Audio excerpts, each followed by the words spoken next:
blow. Blah, blah, blah, blah. Blow, blow, blow, blah. Blow, blow, blow, blee, blow, blah, blow, blue. All right, all right. There's my lovely serenade. We're back in the saddle. Go, start. Make timer go now. Yeah, that was a lovely little dinner break that I just had. Had a 1-2 scritches with the old Poocherino. Had some leftover. I don't even need this. Had some leftover pizza last night. Tasty, tasty pizza. And now I didn't grab any of the Tyranid bits that I needed to grab for this. So that's fantastic. Oh man, I was thinking about gluing this together. All these things I should have done before I went for dinner. That was dumb. All right. Well, I can still cut that up, modify that a bit. Is anyone in the chat? Is there anyone here? Anyone at all?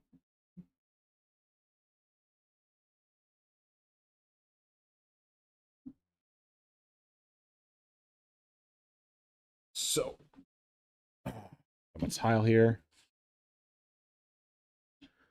Right. This is part 2 of the video. I did 5 hours in part 1.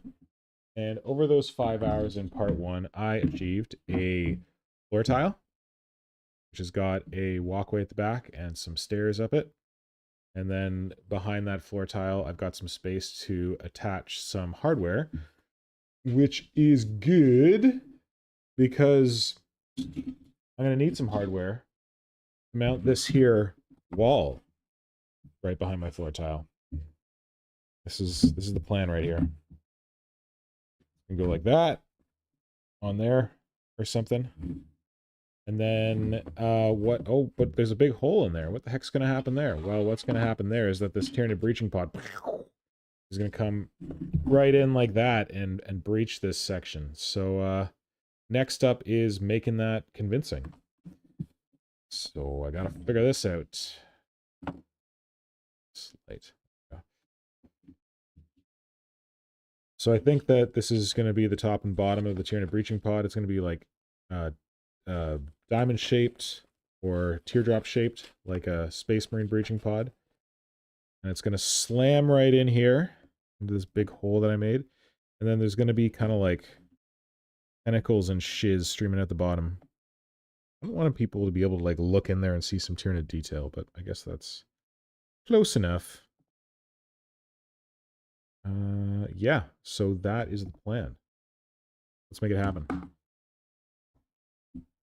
think step 1 is to decide how I'm going to configure the breaching pod and how I'm going to glue it together. I think that's... I just don't know if I'm going to attach it to the wall or I'm going to attach it to the base. I'd rather attach it to the base than the wall. I don't know if that's possible. I don't know. Whatever. I think this shape more or less works. Got more of like a bottom on it, but I think that's okay. All right, let's glue this shit together. Or hopefully. Hopefully our friend and stream sponsor, No More Nails, will not let us down. Ah, fuck. Too much stuff.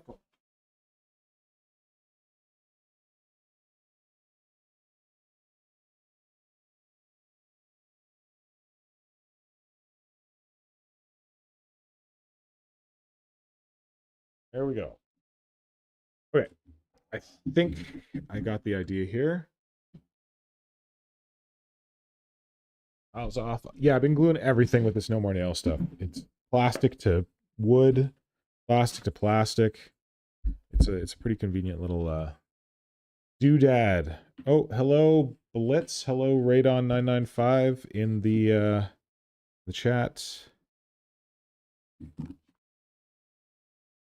Shit, I gotta put a cone on Ripley before he gets it.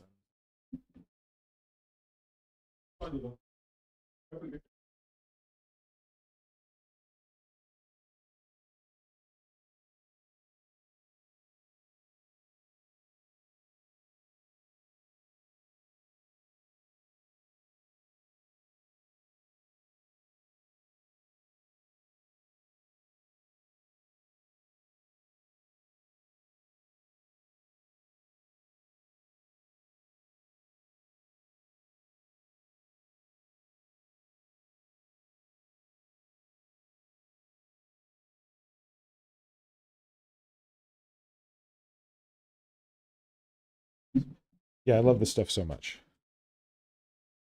It's just a little hard to get out of the tube sometimes.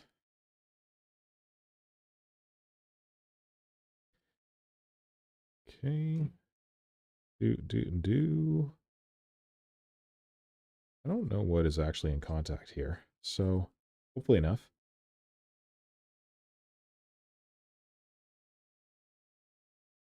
This is construction grade glue, right? So be able to glue some foam together, shouldn't it? No idea.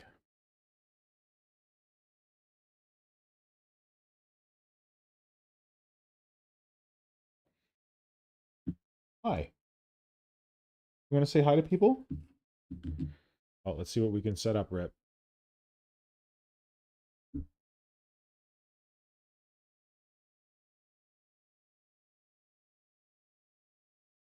Hold on, buddy. Hold on.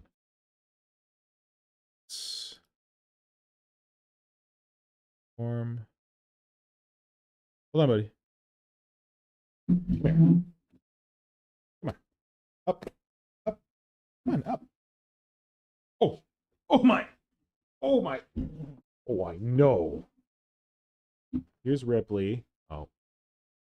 Oh, no. You don't want to eat that. Anyway, this is Ripley. He's hanging out with me. I don't want to eat this glue. Come down. Sorry, bud. That was anticlimactic. I also got my camera all fucked up.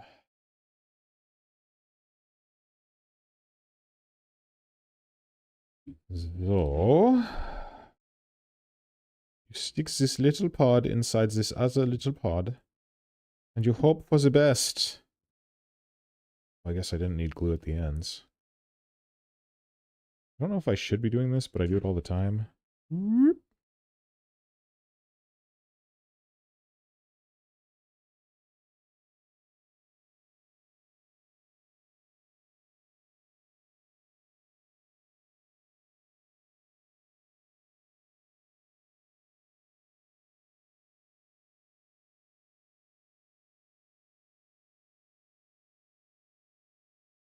This side is not as well a fit. Whatever.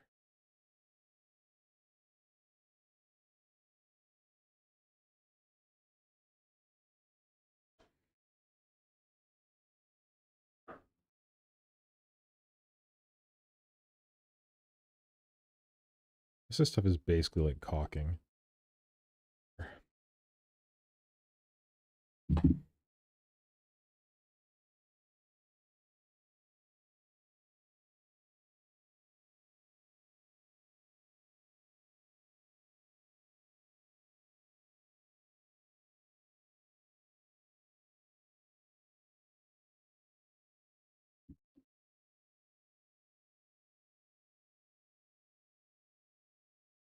No, Ripley, you can't eat it.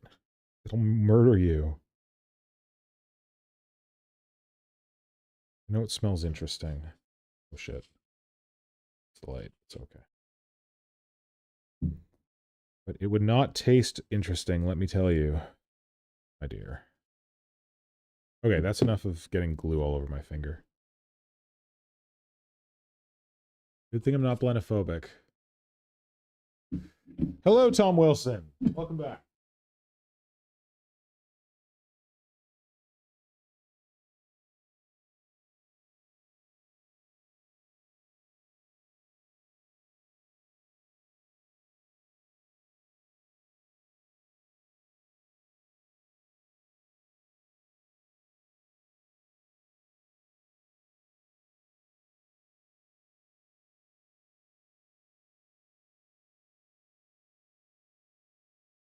Okay.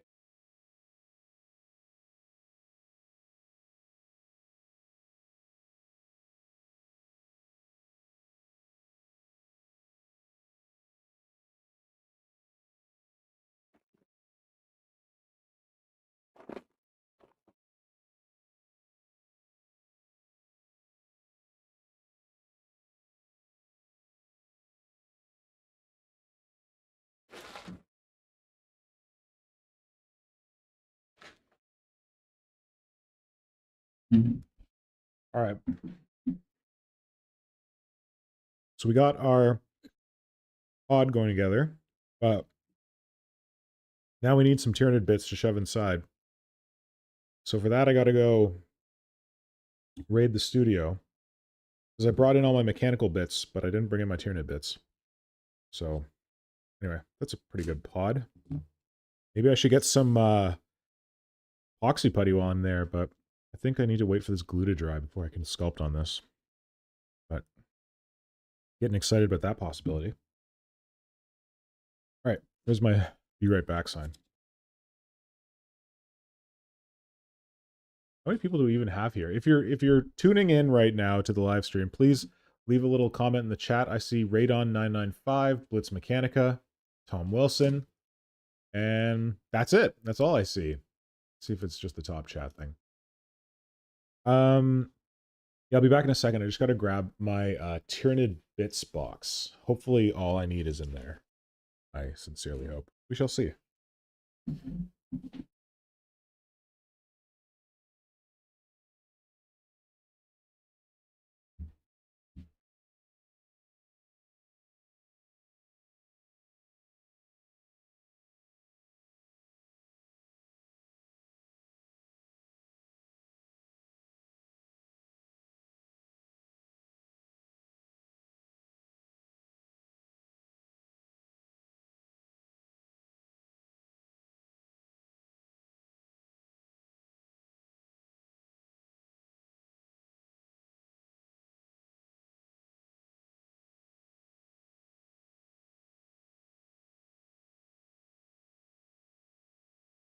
Ah, there they are. Huzzah! Oh, I'm gonna pause the thing.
I know you hate it.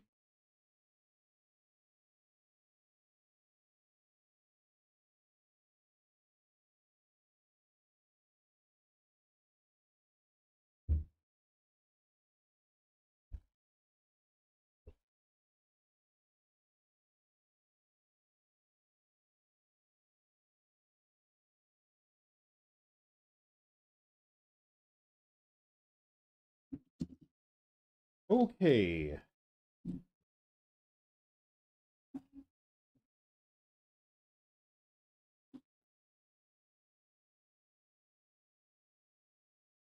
One of my 2 boxes of Shadow Worm again.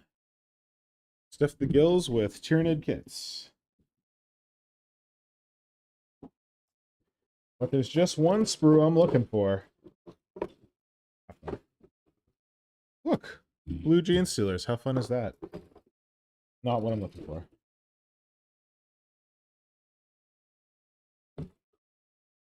Looking for a little bit of Tyrannocyte magic. Because it's the sprue with all the wriggly bits on it.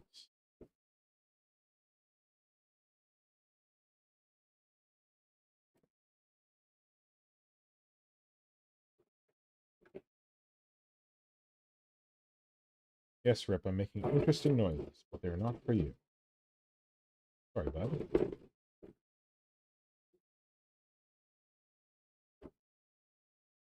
Okay. Sorry. Fine. I'm sorry, you can't sit on my lap right now. Not a good time. You have to chill on your own, buddy. All right. So, still agonizing with the question. Start the thing. Still agonizing with the question of how I'm going to mount the spore, whether I mount it to the base or I mount it to the wall. Still think that it makes more sense to mount it to the base. But even before I mount it to the base, I think I can work some details onto the base around where it would sit. And I can like plug in those details later.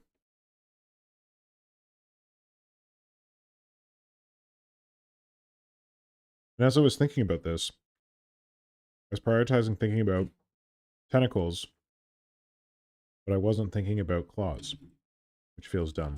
But I'll fix that. All right.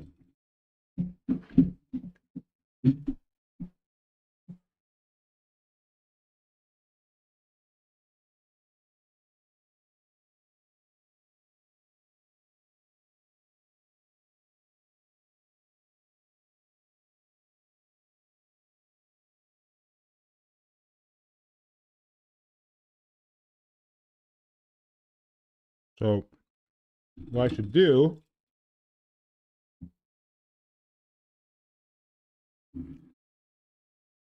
just as I did on the back wall, I should draw in on the floor tiles where I think the pod is going to land.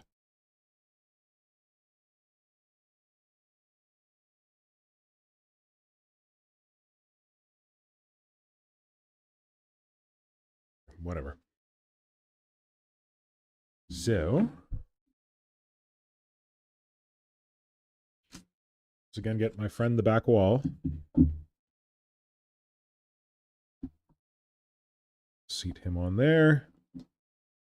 My friend potty.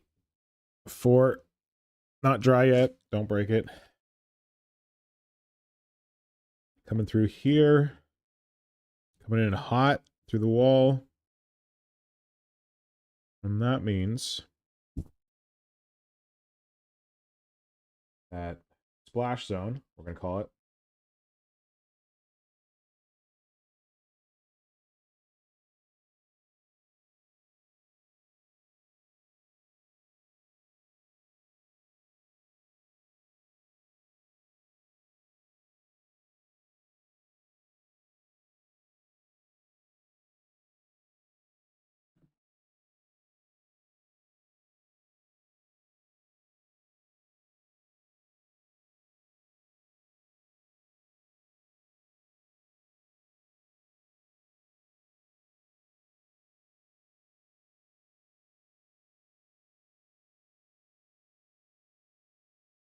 Okay.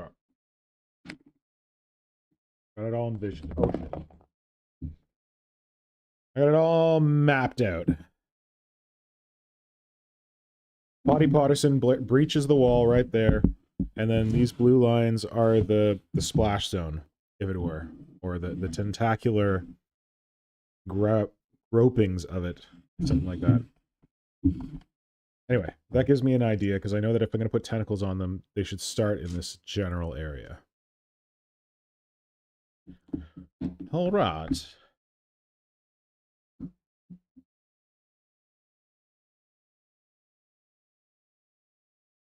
Oh, I got my normal friends in the chat. Dan Kaplinger, Blitz, Radon. We're back. We're back, baby.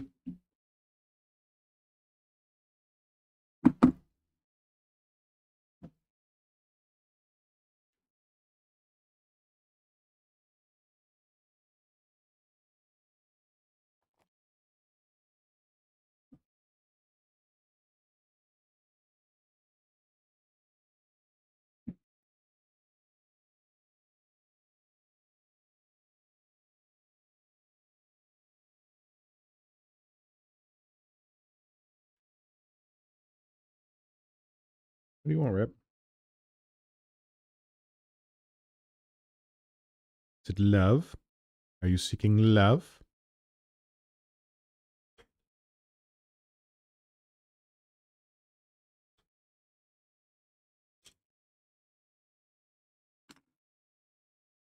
Hi. Oh, you're so attentive. Thank you for the little licks. Yeah, that'll do.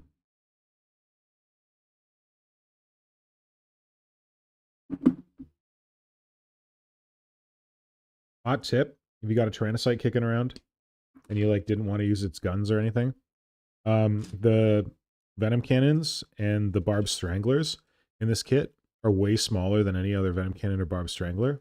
So if you chop off the back of them, chop off the front of a warrior weapon, slap these on, they're pretty good warrior scale heavy weapons. Okay. Stealing all the tentacles I can.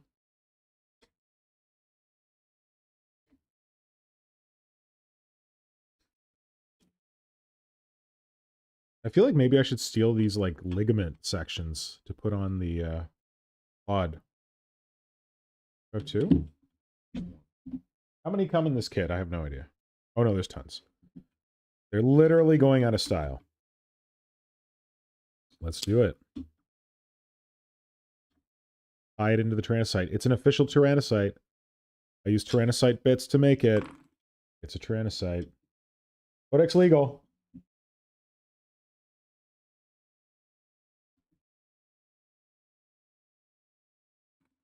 Right, these are cute for my purposes.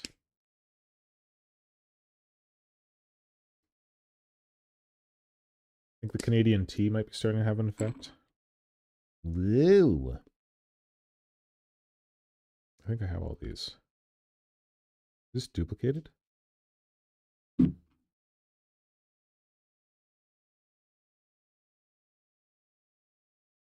Technically, I don't have this one. Okay.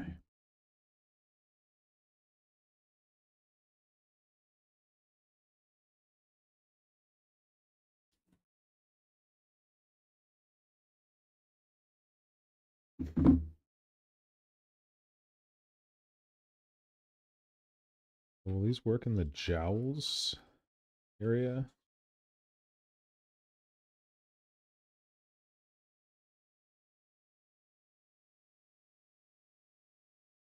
Could work.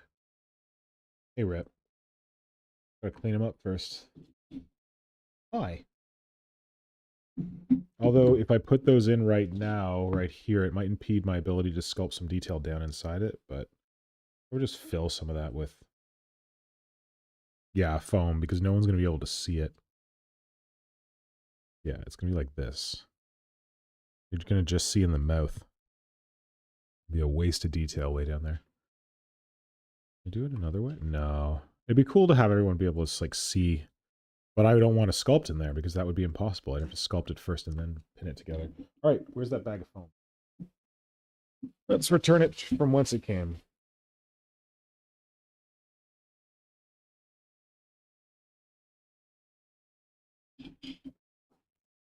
And why not? Leave it. Kind of put some soft serve. No, this seems like a waste, but whatever.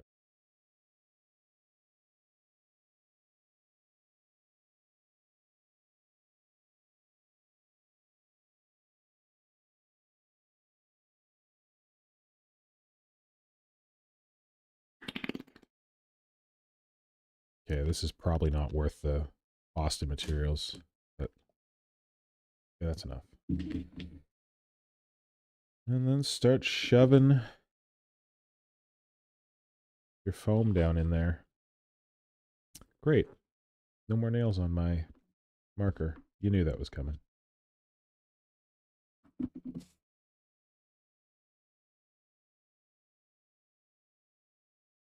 Some of these bits I might be able to use for like Tyranid gribbliness, so I'm consciously taking the pieces that were like cut and whatnot. I want to stuff it so tightly that the force pushes open the part that I'm gluing together.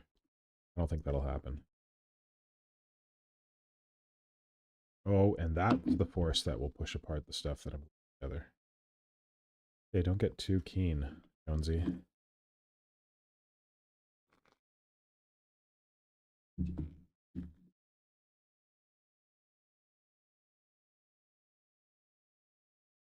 There we go.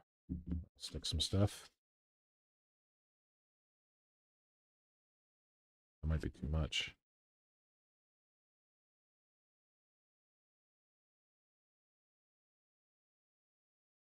No, I'm pushing it apart. Damn it. This piece is a pain. It's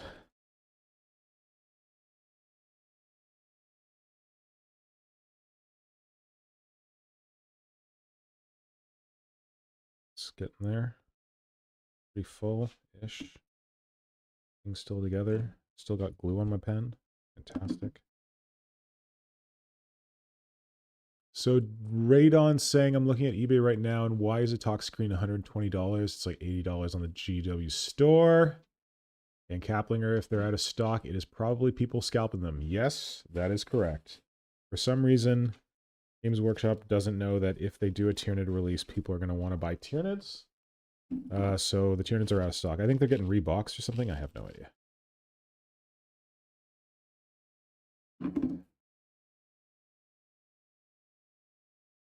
But yeah, there apparently you haven't been able to get like a exocrine hair specs for a while because that's a good unit in the new codex. And people are buying it up like hotcakes. Selling out like hotcakes? I don't know what the expression is.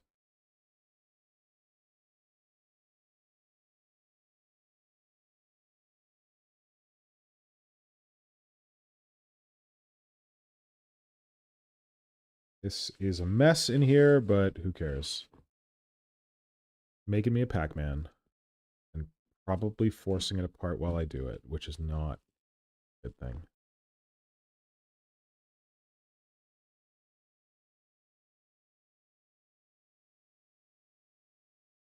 Apply light pressure to this.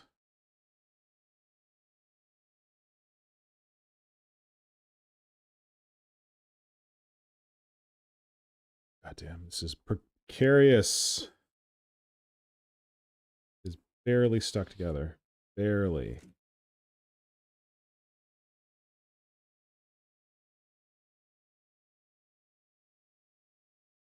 Okay, whatever. Get this out of here.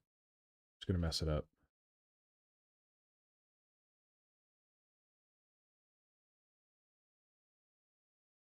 Hopefully it works.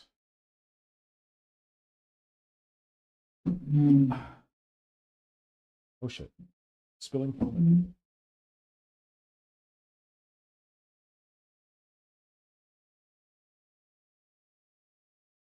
Oh, right. Not for you, buddy.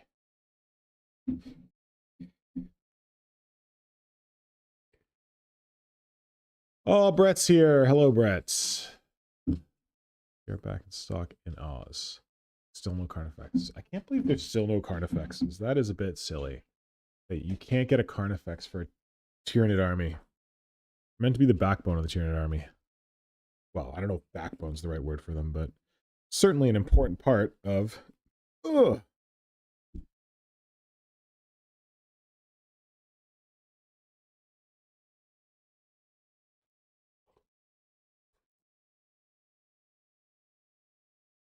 Great. Great. Apparently you do.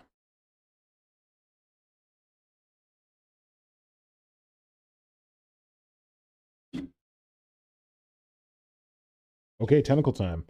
I think these tentacles are not nearly long enough, so maybe they're just the ends of the tentacles.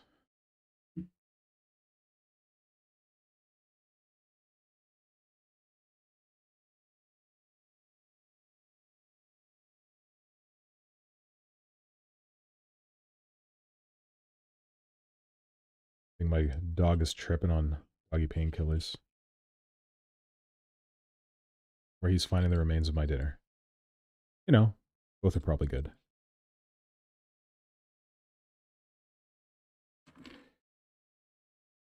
Do.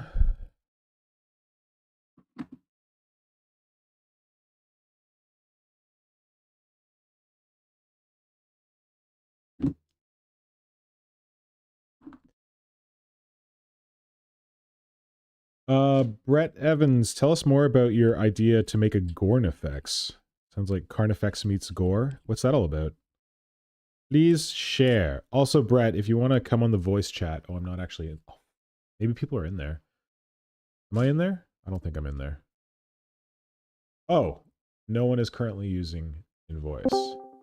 Well, I am in there now. So, Brett, if you want to chat, you can jump right in. Your call.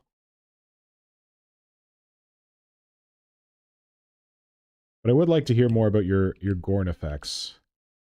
That sounds like fun. Hello? I did not know you have joined the voice chat. I kept a better eye on it. Oh, I literally just did. Don't worry. But you don't, and like also you don't have to feel pressure to be in here. Like you spent a lot of time on the line chatting today. You don't have to be here. Nah, frankly, I'm just here to keep myself entertained. Okay. I think Brett might join, who's down in Australia, the creator of Brawl Arcane, which could be interesting because I'd love to hear more about his Carnifex idea. I do too, which is also another reason I joined. Oh, and Dwarfenage, I don't know about still going strong, but I took a break for dinner and then came back. Fed Ripley. So there was a break in there, and then there was another break where I went to the library. So, but yeah, it's happening. You know, it's happening.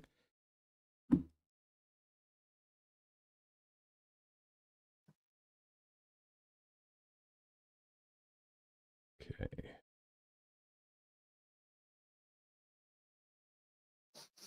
So this Tyranid breaching pod is going to be basically like erupting with tentacles.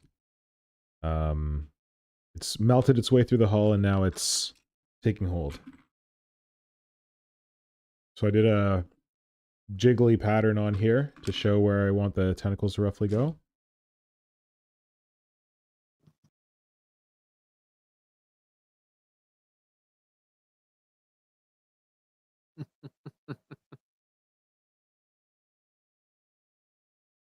Spiky.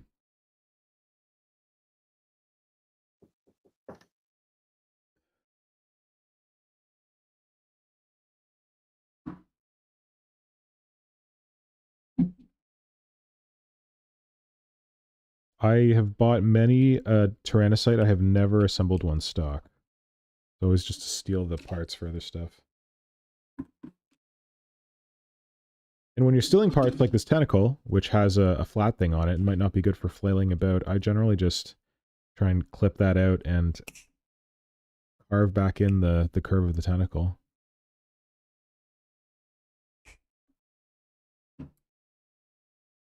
So, like so. Oh shit, might have gone too far there.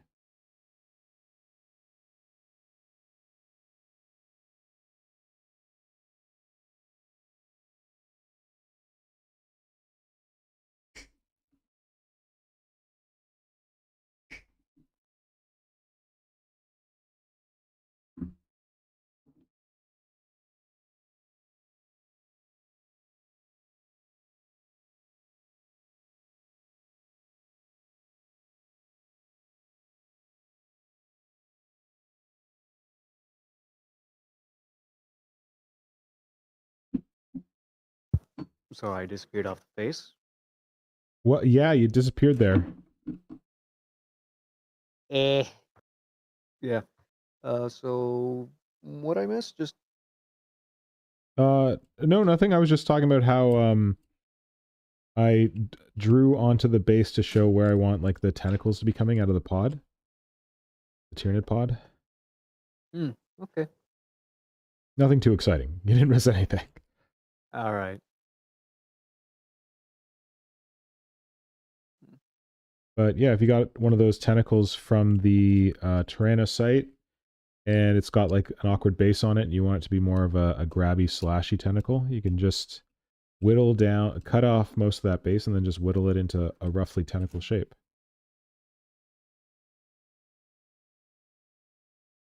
Yeah. That's not a bad curve.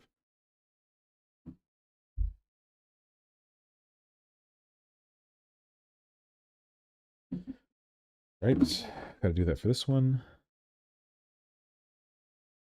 I don't know why I do this to myself, but I always look at like Forge World and just look at the models. It's gonna lead to an impulse buy one day. I know it will. Well, consider this, that Forge World has a record for having Shitty resin. well, shitty resin, but also like poor, like problems with the skull, the casts. I haven't bought Forge World lately, but when I bought, well, actually, I lie. I just bought a Scythe Terradual from there, which is for a commission for Flinthammer. But before that, I was trying to buy a Scythe Terradual for myself or for Malak or something, and they sent me one that was wrong. Like it had bubbles in it or something. So I let them know, and they're like, "Oh, don't. Sorry about that. We'll send you a replacement." So they sent me a replacement, And the and I waited replacement 6 had an months. issue. What? And the replacement had an issue, I'm guessing. No. Well, the issue with the replacement was that I thought it got lost because it took 6 months and it wasn't reaching me. So I contacted them. I'm like, "Hey guys, should this have gotten to me by now?" They're like, "Oh yes, it should have gotten you by now. Don't worry, we'll send you out another one." So they sent me out a new one. The new one arrived, and then a few weeks after the new one arrived, the old one arrived. So I let them know, and they were like, "Yeah, you just keep it." I'm like, "Okay, thanks." So it worked out okay in the end, but it was the case that I contacted them initially because I had a miscast version. Which is a good reason why I stopped myself from looking at the Forge World stuff for too long. Good plan. That's what I Also, was warning you about. I have worked with resin before.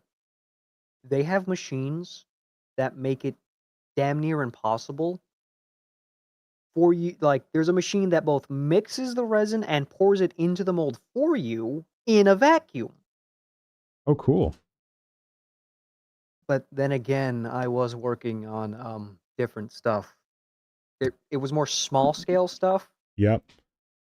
So I don't know how big the molds are, like how big the silicon molds are for their resin stuff. It can't be too big. They're called mint, quote unquote, middies.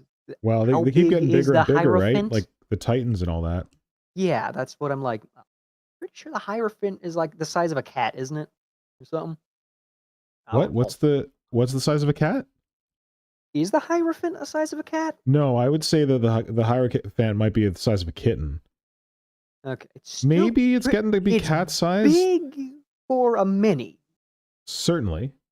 Big For for a a mini, mini. but not for a model. Like if you think about like models you get in a model shop. True. I've also probably sculpted things a lot. Actually, I have sculpted things a lot bigger, Yeah. but still. Largest I've ever sculpted was the second or the third dominatrix that I did recently, where I pretty much scratch sculpted the whole thing. and it wound up being a kilogram in weight, and I think it was, I pictured, I think it was like a foot long or something. Hmm. It was pretty big. I did something similar out of old polymer clay. Actually, I think I still have some of that clay. That's like a few years old at this point. I really should throw that away. Good call. Also save me on space. I just got to see if my brother is trying to get me, because we were just talking about maybe like having a chat on the stream, but I'm not sure where he's at. I'm just going to go check. One sec. All right.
Right. No response from the brother yet, but we shall Ah. see.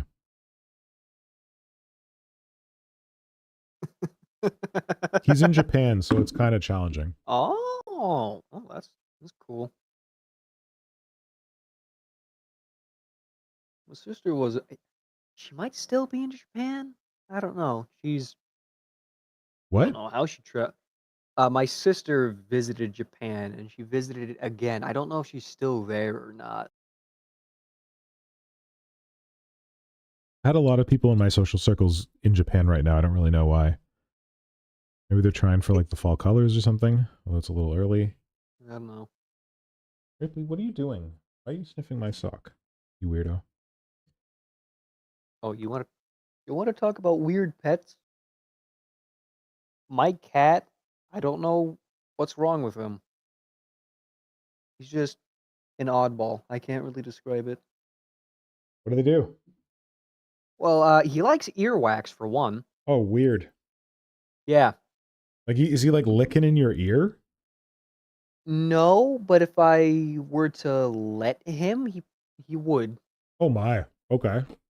But how I discovered this is I was itching the inside of my ear, and I was like, I wonder what my cat's reaction to this is, and he just started licking. Oh, okay. So you went Yeah, there and he was like, yeah, okay. yeah. I mean, weird cat, weird owner, to say the least. Is that the way it works? I don't know. Maybe, probably.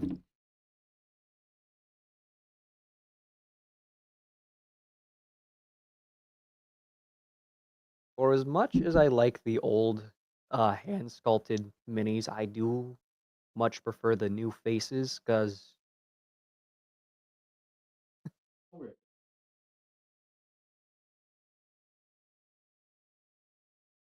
Sorry, my dog's eating a plant. Didn't ah, realize. you're fine. You're fine.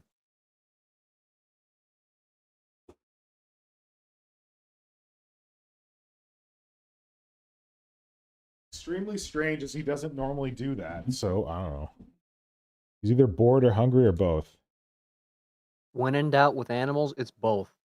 Yeah, sure. Oh, hold on. I'm gonna have to drop off the face of the earth real quick. Got family coming over. I don't know. Anyway, Yeah. I'm laughing at some of the old hand sculpted faces for the minis. Well, I could not have done better. That's how I tend I to think could. about them. I'm like, that was a little weird, but if I was trying to do that, I would not have done better. I have tried to do it as well. Like I've sculpted a face the size of my thumbnail, Yep. and that's hard. These things are even smaller, Yep. and like I'm getting a laugh out of them, but I know damn well I could not do better. Yep. Well, at least you're But honest about that. yeah, but some of them are pretty jank. I'm not gonna lie. I don't know Yes. if it's the sculpture or how they were painted. Well, it's also like the time. Like I think that they were more chill then, less demanding, maybe. Like it was this Fair. industry was in its infancy. They didn't have the technology that we have now for design, for casting. Yeah. Yeah, definitely. So I cut them some slack. Yeah, I cut him some slack too, but I'm still gonna Good. laugh. Yeah. It's still fun So though to be like, yeah, what the heck? I keep looking at the rest of the lines, like all the other armies, and getting ideas, and Yep. then realizing how would I make that work? Like what Because ideas? like convert Vashtor the Arcaphane into a Tyranid. How would I do that? Oh, that'd be a lot just because he's so well, oh, I think with Vashtor you can take some of his armor off. I think he comes like fleshy. He has a good amount of flesh, but most of his limbs. It would be a lot of work. Like you'd have to organic up the metal Oh, stuff. yeah, definitely would be a lot of work. I mean, you could do something like sacrilegious and say like, oh, this Tyranid found a way to infect like the organic parts of this cybernetic body. That's getting a little too close to like Flood or like the infestation from Warframe. Like Infestation from it's what? moving from Warframe, Oh, which I'm is not familiar with the infestation in Warframe. basically it's a technocyte. Basically, it's a virus that infects both metal, robotic stuff, and organic. Oh, that's creepy. Yes, they also end up being melded to their armor. Uh-oh, that's not so good. Like you got your guy, then he's infected, then he gets like all twisted and morphed, and his armor fuses with his meat. Wow. And I'm assuming not in like a pleasant way. No, it's also a hive mind too, because of course it's a hive It's mind. always a hive mind. It's always a hive mind when it comes to zombies. It's always a hive mind. That was a good voice. Oh, why? Thank you. Part of my spare time is just coming up with silly little voices. Well, apparently you're doing well at it. Oh, why? Thank you. All right, so I'm getting some creepy tentacles here. Like the pod is really making its way around the environs, whatever.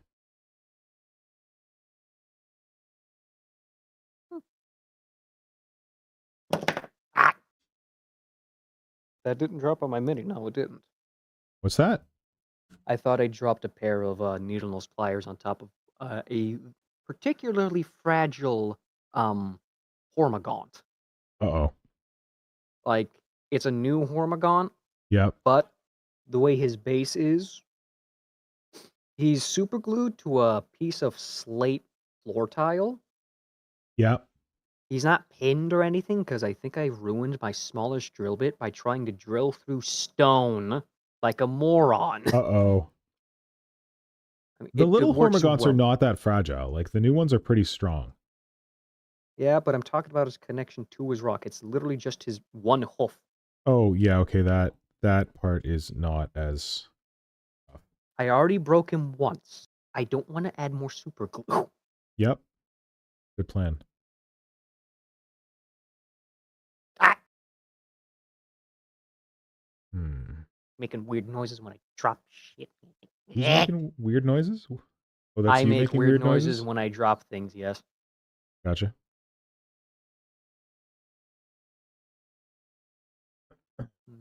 Hmm. Ah, Ripley, are you so upset? What the hell is that? You want to be the center of attention? That's just dogs in general. Mm-hmm. It does not age out of them. My 13-year-old boxer wants to be the center of attention all the time. Yep. Is that you, Ripley? All right. You want to be the center of attention all the time? All right, I gotta go. You gotta go? Yeah, All right. Well, thanks for staying in chat. I'm gonna watch. I'm just gonna leave the chat. No, that's fine. voice. That's fine. All right, Hey, See talk to you later. talk to you later.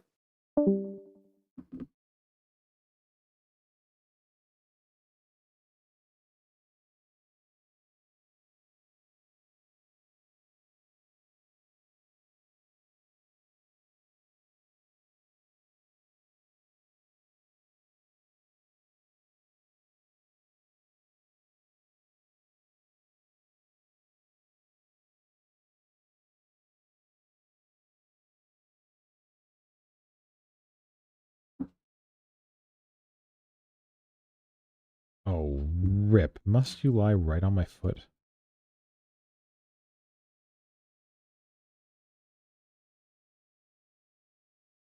Bastards.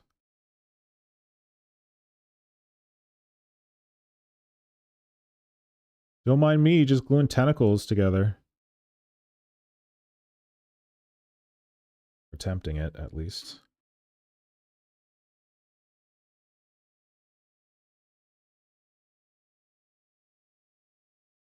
I need more tentacles. I'm sure you're shocked to hear it.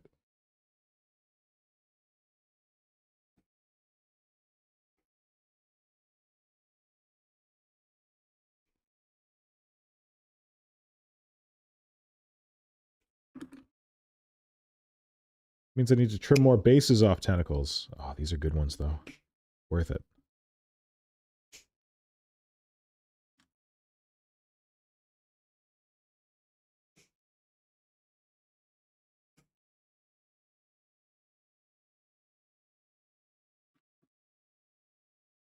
I don't think if I should steal the little tentacles off the spore mines, but I don't know that I need them. Necessarily.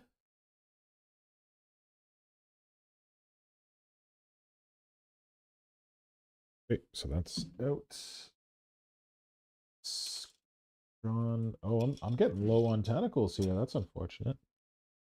Let's see how many we need.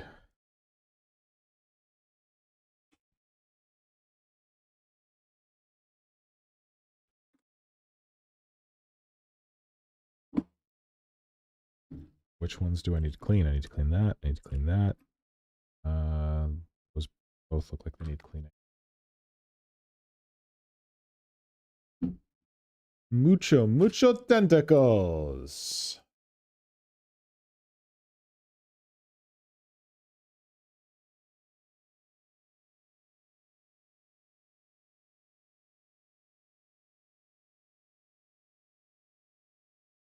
If I wanted to get fancy, I could go and raid like lash whips and stuff like that for their tentacles. But I'm lazy, so I reach for this box. This box has got a lot of Tyrannocyte bits in it. I'll just use those.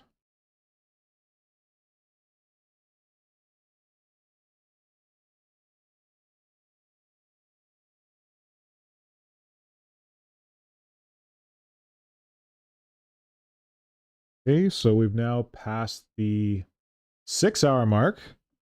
So I probably should go record a thing about what I've been doing in the 6th hour.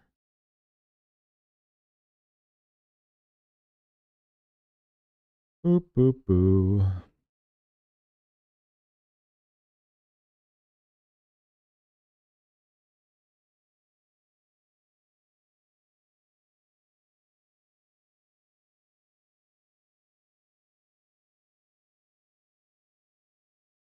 All right, that one's clean. You bastards. Oh, they're still sticking together. Good.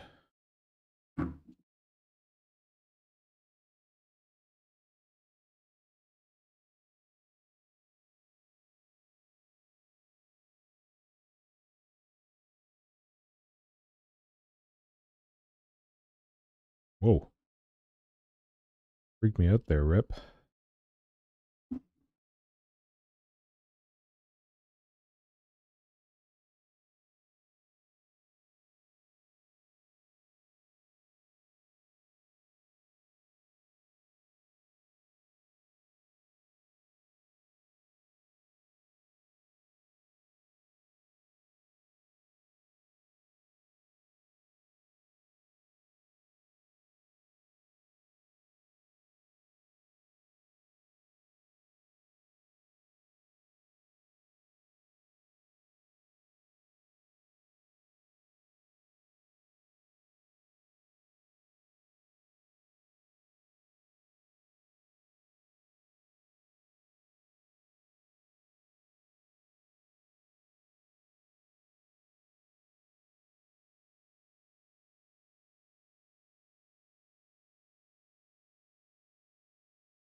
Okay, that one's clean.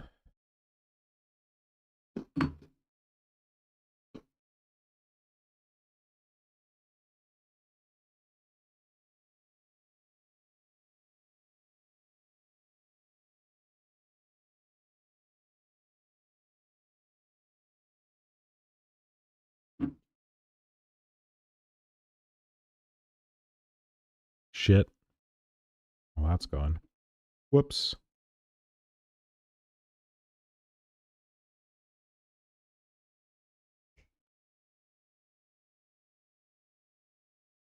This one might be the easy one. That'd be nice. I think this is the easy one to fix.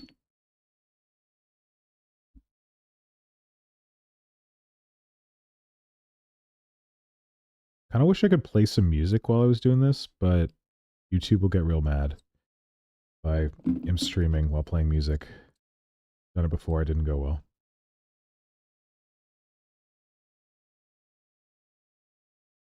Which is annoying.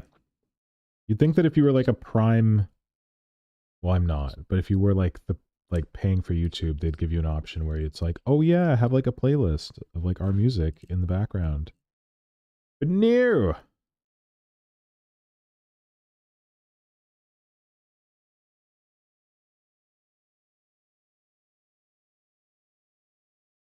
God, this is the worst. Cleaning.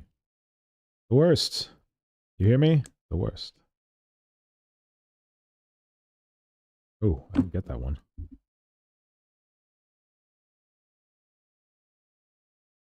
Oh, because I just snapped it off. Whoops.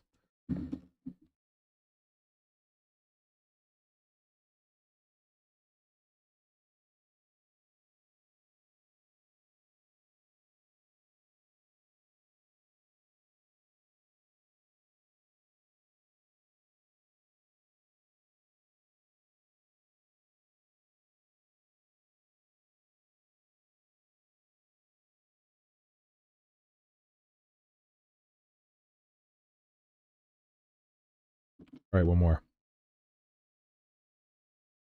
And hopefully we're done for Tentacles. Until Tentacle Tuesday.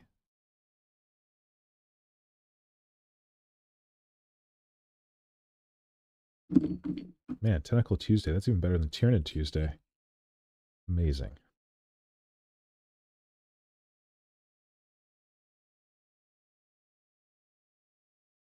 Should probably go see if Brother Pink messaged me.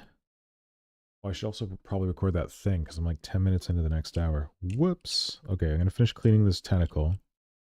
I might try and arrange them a bit, but then I will do the thing that I need to do. Because what time is it? Oh, it's 10 o'clock bang on. Okay, this is a good time to do the thing. It's like, oh, 10 o'clock. How convenient.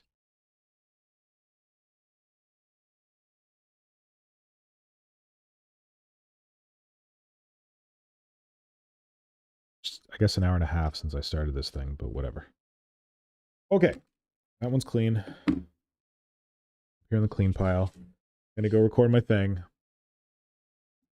I will pause the timer. I want to run down the clock. Tom Wilson, stream some royalty-free music. That's a good idea, Tom. If only someone knew how to make more tentacles. Okay, easy there. Easy.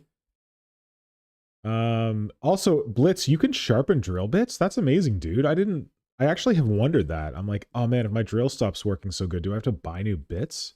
So that's a really cool skill to have. You sharpen other things or just drill bits? Yes, so Tom Wilson, I think I might make this into a separate video condensing down the footage? I'm hoping to, yes, planning to. Dwarfenage, I'm going to consult Dwarfenage on that, see what he thinks. That's why I've been recording the like hour-on-the-hour updates, so that those could be cut down or whatever, or used to orient the rest of it. But yeah, this is all going to be on YouTube, so we can download it all and use it that way. All right, I'm going to turn off my mic for a second and do my spiel, so you don't have to listen to it. Oh, where's my be right back? There's my be right back.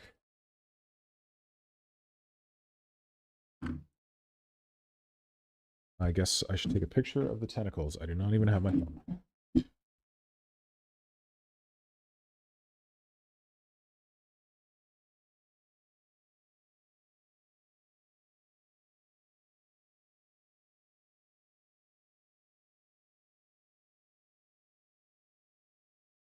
Hour 6?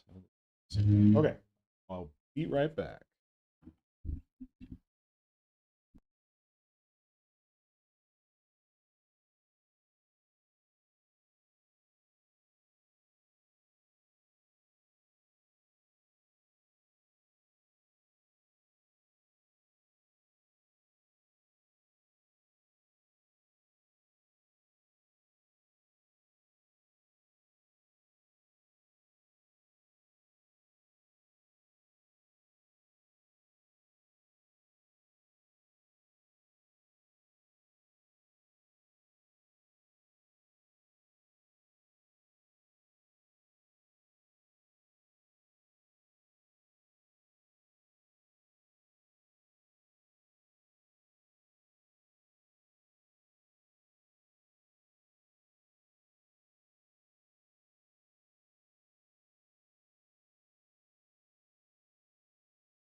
Hello?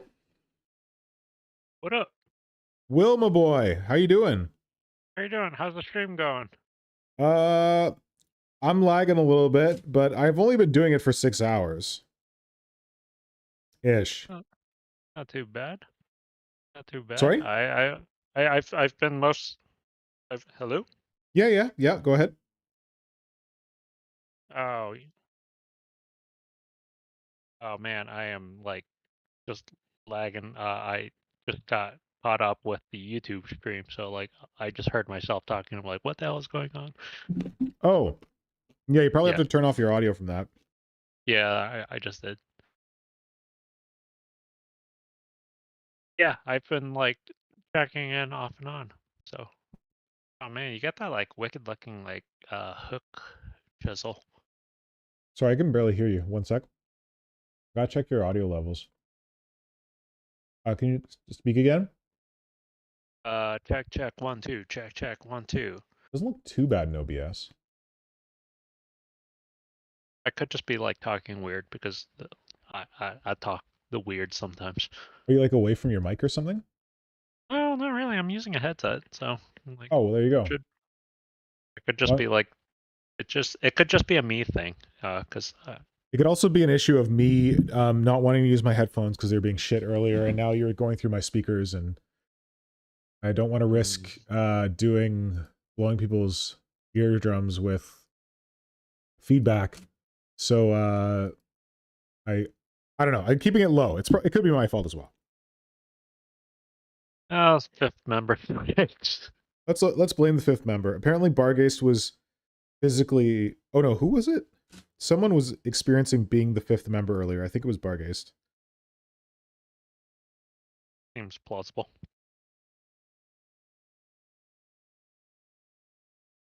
Okay. Oh, man. Okay, back at it. What are you up to, Will?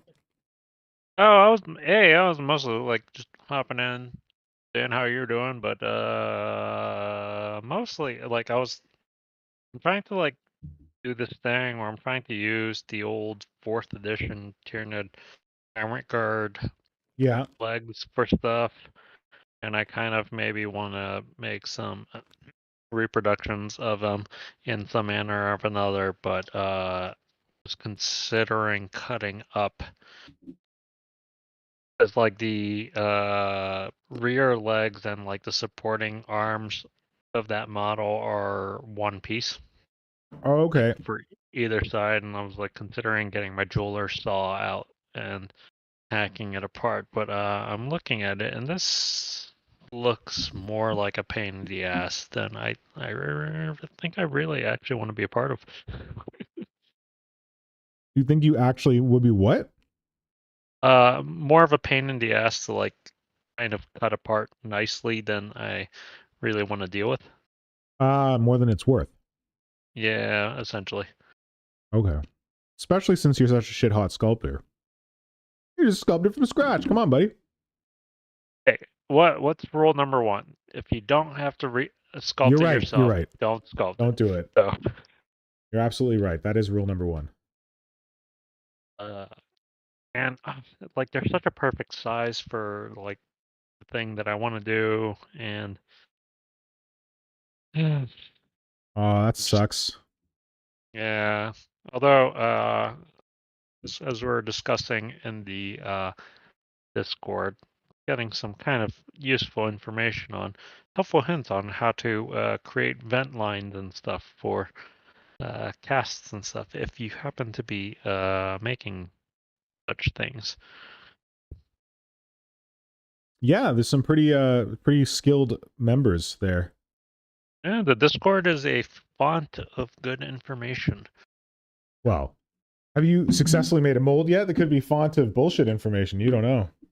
I mean, I haven't made a mold so far based off of the specific suggestions given recently, but Yeah. I again, like I think one of the comments I made is like the basics are there. There's just like a lot of trial and error on like knowing how to make various vent lines. To make sure that the all the resin cures well and everything when you're actually pouring everything. And my understanding is that a lot of that comes down to experience. And I don't have that experience, so which is why I'm always very hesitant to start getting into the you know, making copies and molds and stuff. Yeah, Although well, just you got to start somewhere. Like start with a lower priority mold or something like that, because you got to get that experience. Yeah, pretty much. But I think it's like the same thing with using an airbrush. It's like oh no, I don't want to mess it up kind of thing that like a lot of people, including myself, mindset we get into that like prevents us from like just diving in and like getting that experience, which it's a bit of a catch-22-ish kind of thing. But yeah, certainly, because you don't feel experienced until you try, but you're worried about trying because you're not experienced. yeah, and at least in so far as like working with silicone molds, so that stuff is expensive. Like airbrushing, at least if you mess up, you can just kind of strip the model down and redo a little bit. But like once you've made that silicone mold, like you've used it up Yeah. for the most part. So ooh, you got this like walkway with all these tentacle stuff. Yeah, this is what I'm rocking.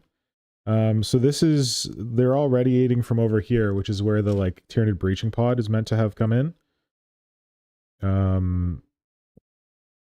So yeah, I'm just trying to define like what I'm calling the splash zone of where the thing's tentacles go out. Makes sense. Yeah. This is better.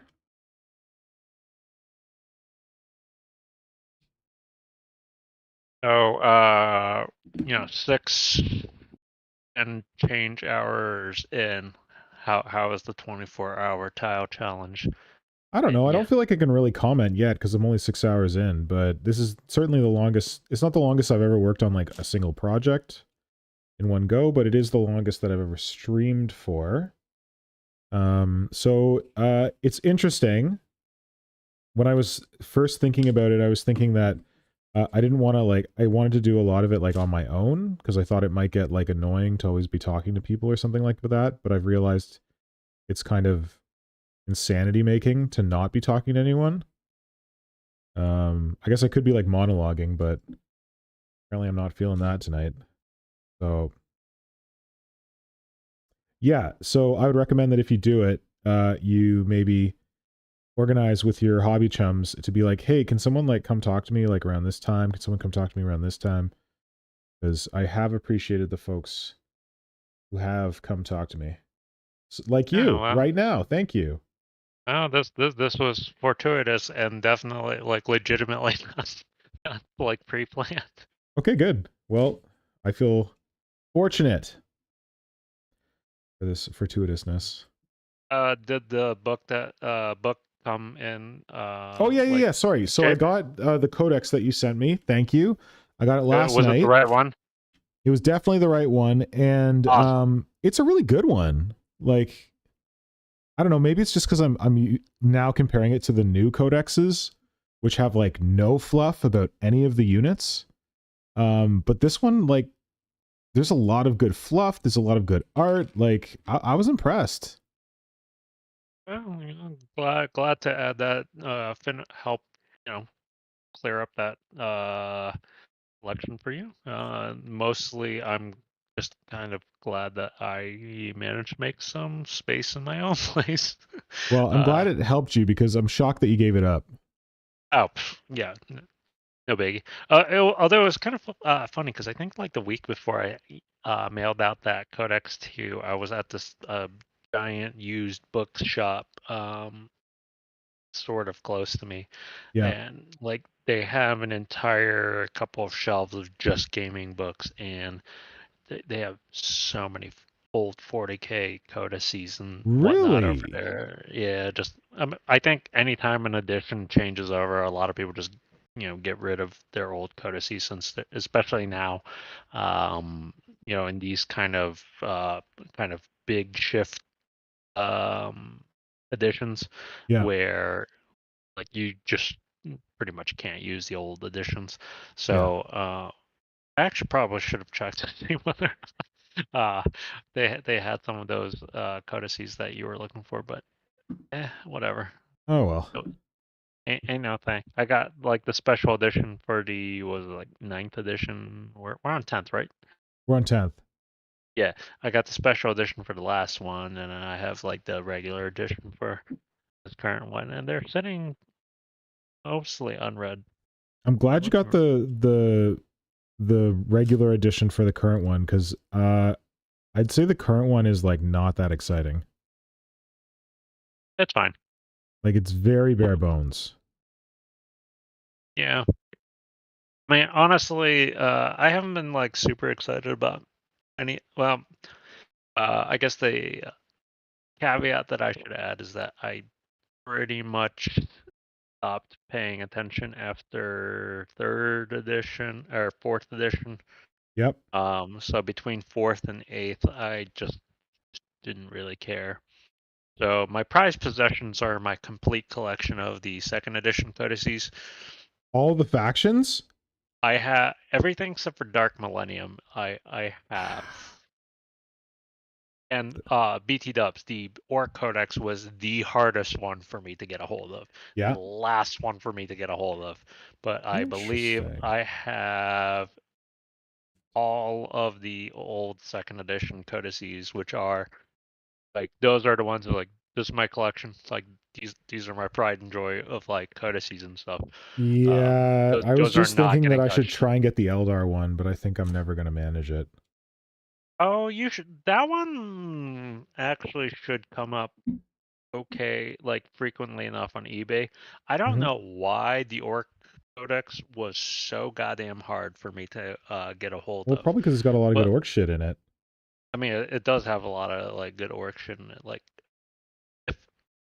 if it wasn't for my love of nids, like orcs would be my go-to bread and butter for like doing Yeah. like wacky conversions stuff, because they're so open to just crazy shit. Yep. But yeah, no, I have all of the 2E books as far as I am aware. I have like the Sisters of Angel, Sisters of Battle Yep. book, the Assassin's book. Well, the Assassin's book. I remember that. Is there literally just 4 assassins in it? Oh, 5, because they added the Calexis for it, I guess. Or what was the other one? I thought the Calexis was one of the 4. No, the Calexis is the Calidus, 5th. No, you're right. There was 3, and then it Calexis. became 4. Sorry. Yeah, Calidus, Calexis, Vindicare, and Vindicare, Calexis, Eversor. yeah, Eversor. Eversor's the last one. Yeah. Which I gotta say, I remember like back in the day when my buddies and I were playing 3rd edition Floorhammer. Yep. The assassins were like super cool, and I always wanted to do like an They're super Imperial strong Guard back army. then.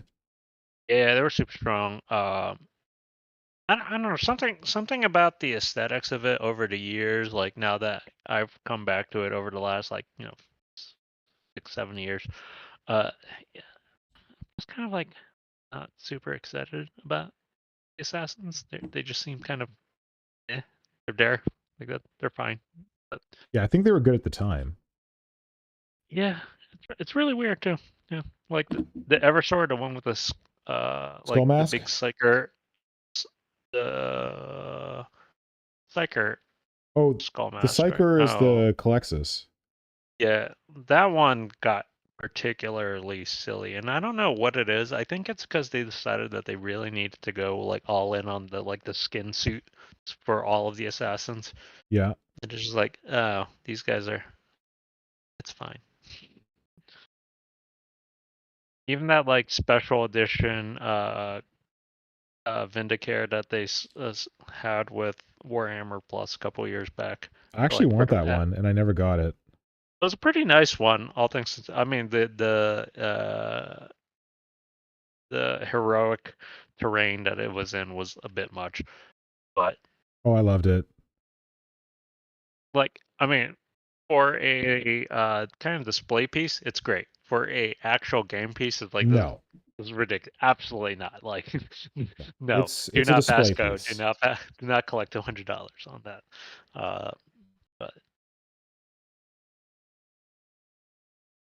But they do keep releasing like random single models that are kind of amazing.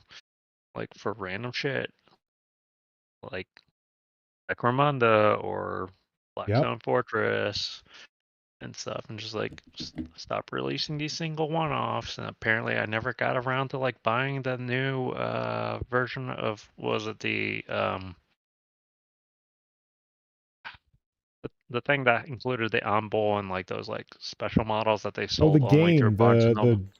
the arena or something. Layer of the Warhammer Arena, Layer of the Beast. I did not manage to secure a copy of that, much to my Wasn't chagrin. that U.S. only or something? I It was like honestly don't certain know. retailers or something. I didn't realize that it was like essentially Barnes and Noble only. Okay. Yeah, like I wish I got it. At the same time, it's like, well, realistically, these guys are just sitting in a box that I'm not going to touch for years on end. Like the Ombull would be the only thing that I would assemble together and just go like, haha, I have this thing. It's like, okay, it's gonna sit here and do nothing. Eat space. Shit. Hold on. Bear with. Which way? Oh, god damn it. I gotta say, I'm partially surprised that you're not just doing like a bunch of green stuff tentacles. Because the hardest part of the tentacle is the tip, and the easiest part of the tentacle is the body. So I stole the tips, and I will sculpt the body. Fair play. Because like when it gets like down to the end, it's like it's tapered and has claws and stuff like that in detail. But like at the other end, it's just like thick masses. I gotta like snake over all this. Hope this all lines up well with the pod. Pod that is not at all glued. God. I'm looking over at the chat, and Dan Kaplinger says, I've seen some people use pure silicone caulk from Home Improvement Store to make molds. Whoa, He's really? not sure how much detail that DIY silicone mold would pick up, though. I could see it working out. I feel like there's a level of learning curve to like work with the material to like have it work out all right. Kind of reminds me of like every time I look at anything the War Singer does, and it's just like, yo, what kind of like black magic like crap are you working with here? Like how in the hell are you shaping hot glue in this manner? Yeah. But I could see once like how to work with that caulking compound, because I think you have a little bit of time to just kind of like putz around with it. Yeah, So like it's still soft now. It's softer than I wish it was right now. yeah, I want to so I move on think with if this you thing, and it's not at all hard. yeah, so I think if you used it as like the thing to make your molds, and you put enough material, enough of the silicone caulk down to cover what you want, and then just sort of massage it in to like fill in all the nooks and crannies that you need for a mold. I could see it working, but It's a that lot of does work. definitely it definitely strikes me as like, hey, it's messy, because Like I'm pretty sure you're gonna have to like hand hold that stuff. But I could see it working like before the silicone sets. But Yeah. let's see. And Tom Wilson piped in. What were the two assassins in the Inquisitor game? One of them was a And death cult, wasn't it? Death cult assassin, maybe. which isn't like a real assassin. I honestly don't remember enough. But I think in regard to the Vindicare assassin from the Warhammer Plus exclusive, Yeah. Tom Wilson also commented that the terrain was the best part of that model, and the assassin looked wrong on his own. That being said, my comment on that would be that just sniper characters are just sort of boring models Yeah. intrinsically, because it's Right. a dude standing with a rifle. But I mean, yeah, it's not too much you can do with that, unless Yeah. like you just like Well- have them like jumping out of a window, just blind fire, fast I guess firing the a argument rifle. would have been, why did you do a Vindicare if you wanted an interesting model? But I thought that was an interesting model. I love the pose.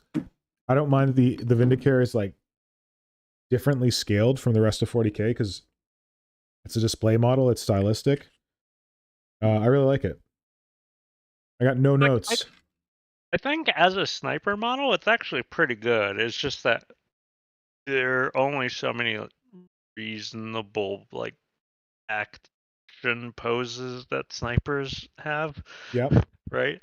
Like their whole thing is like you're either standing with it like sort of supported on something, like carefully waiting, or like take your shot, or you're lying down on the ground with it carefully supported, waiting for you to take a shot. Yeah. Are you vertical or are you horizontal?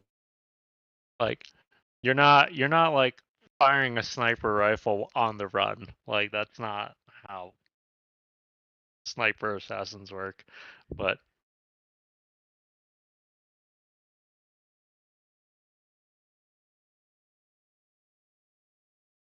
knows, Will. Maybe we just need to demand more of our action heroes. I mean, I always demand more of my action heroes. Good. I gotta.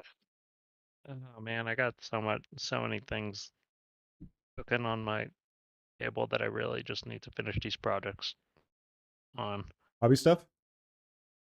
Yeah, I got like the Biovore that I'm working on, although that gonna require some of that casting stuff that I need to do. I need to finish off this neural lictor that I have. I'm realistically like 80%, 85% keeping like stock. I've got my second neural lictor. Got my screamer killer. Oh, I got my third Lictor. Oh man, I mean that kit's like mad nice. Like That gets what? It's a mad nice kit. Like I just want to keep buying more of Oh those. yeah, it's like, I said this before. It's like what the Carnifex used to be for Tyranid converters, and what the Hive Tyrant should have been to me. I had like a weird period where I got like kind of out of the Tyranid game for a bit. I don't know if anyone really noticed, but it was like from like 2011 until like 2018 or something like that. I was more into like other factions. And in those years, I should have been buying the Hive Tyrant kit religiously because of the cool bits in it. And now, yeah, it's absolutely the Lictor kit. So if I could only buy like 3 plastic kits and I could convert everything from them, I'd buy 1 Carnifex, 1 Hive Tyrant, 1 Lictor, and then be set. yeah, those kits are pretty much, I want to say, the ones that like if you just want stuff or get bashing into other things, like get these free. And if that holiday bundle that you were posting about ends up being the actual holiday bundle for Tyranids this year, still worth it. Yeah?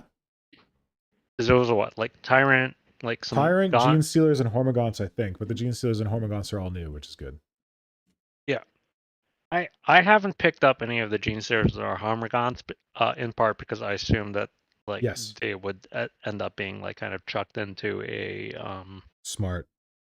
bundle thing, and also Yep. I'm like, it's been a fall's apparently like crazy and busy, so like I haven't had too much time to work Yeah. on stuff, in part why I have what I think is sort of a lot of unfinished things, but Everyone does, I think. yeah. Can you hold on a sec? I realize I gotta go get some putty. I think I'm gonna actually start sculpting. Oh, all And I right. might Well, also use this well, opportunity to get some dessert. all right. I'll entertain the internet. Oh, Time thanks. being. All right, I'm gonna stop the timer. I'm gonna put my be right back sign up. Okay, I'll be right back. All right. So in the meantime, I will take over this channel, internet. So how are you all doing?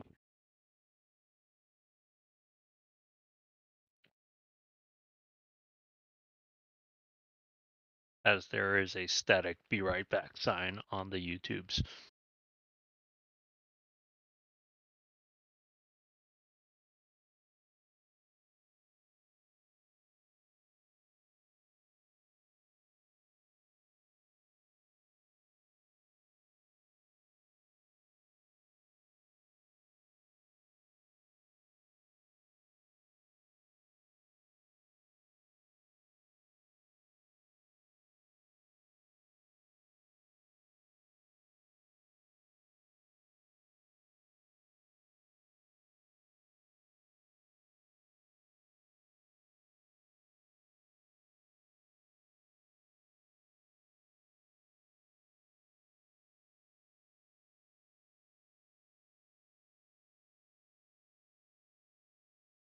Why is Nick's camera so shaky?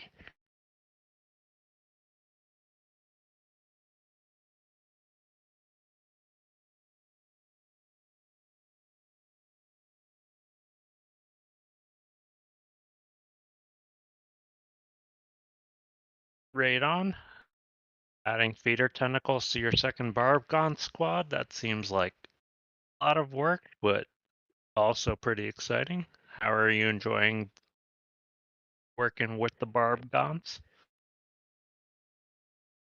Oh God, Tom Wilson. Dude, isn't it like nearly 3 o'clock in the morning over there in your part of the world? Hey, go to bed.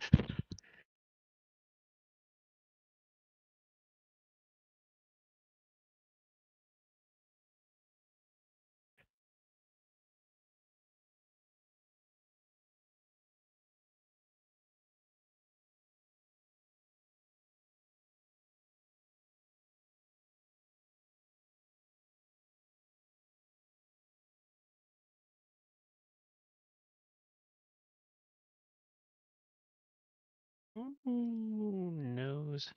How do you find out who's watching the stream at any given moment? They say 6 people are watching, but I can't find out who.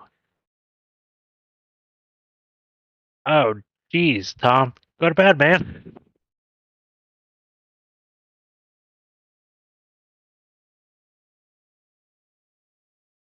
Great on. Smart move. That's a lot of work to cut off those faces. That I believe my result to effort ratio on that seems 4. So if you can just jab on some tentacliness on your Barbgon's faces, that seems like a better life choice.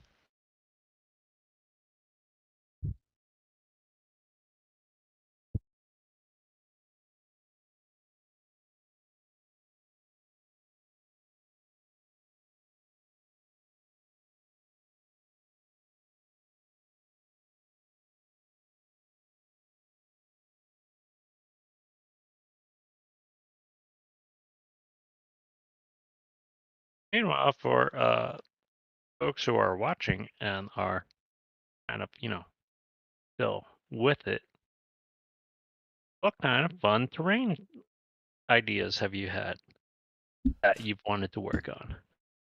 Hey, dude. What up? I only got halfway there. I got dessert, but I didn't get the putty yet. So I just decided What's for dessert? What's the important thing? Oh, yeah. Ice cream. Chocolate and walnuts. Good times. Oh, you added the walnuts.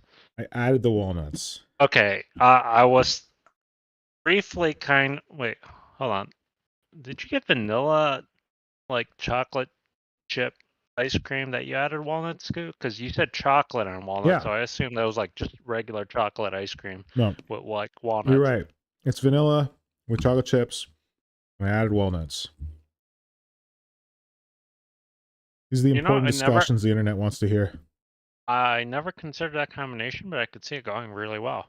My personal go-to, personally, is a good vanilla bean French vanilla ice cream, like a good one. You know, the one with the flex that like lets you know that it's like actually vanilla bean, and blueberries.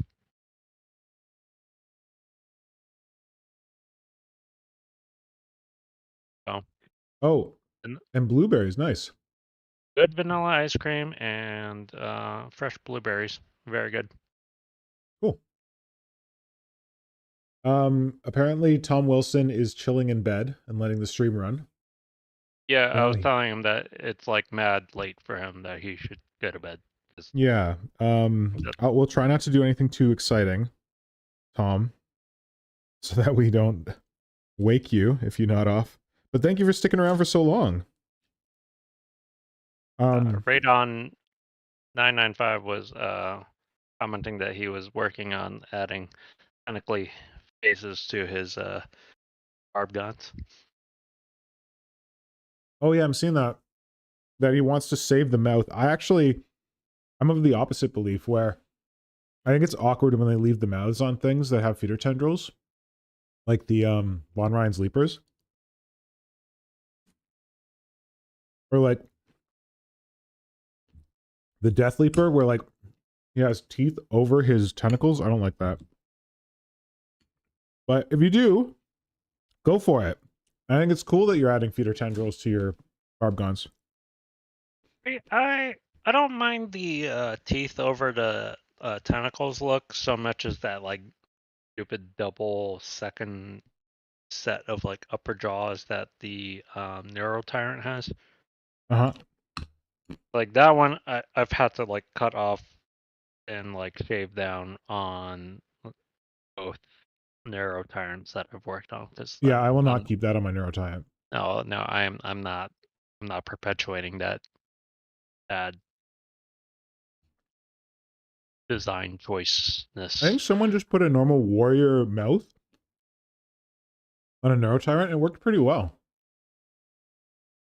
I mean, like just cutting off the that second like set of like that second lower set of teeth. Yeah.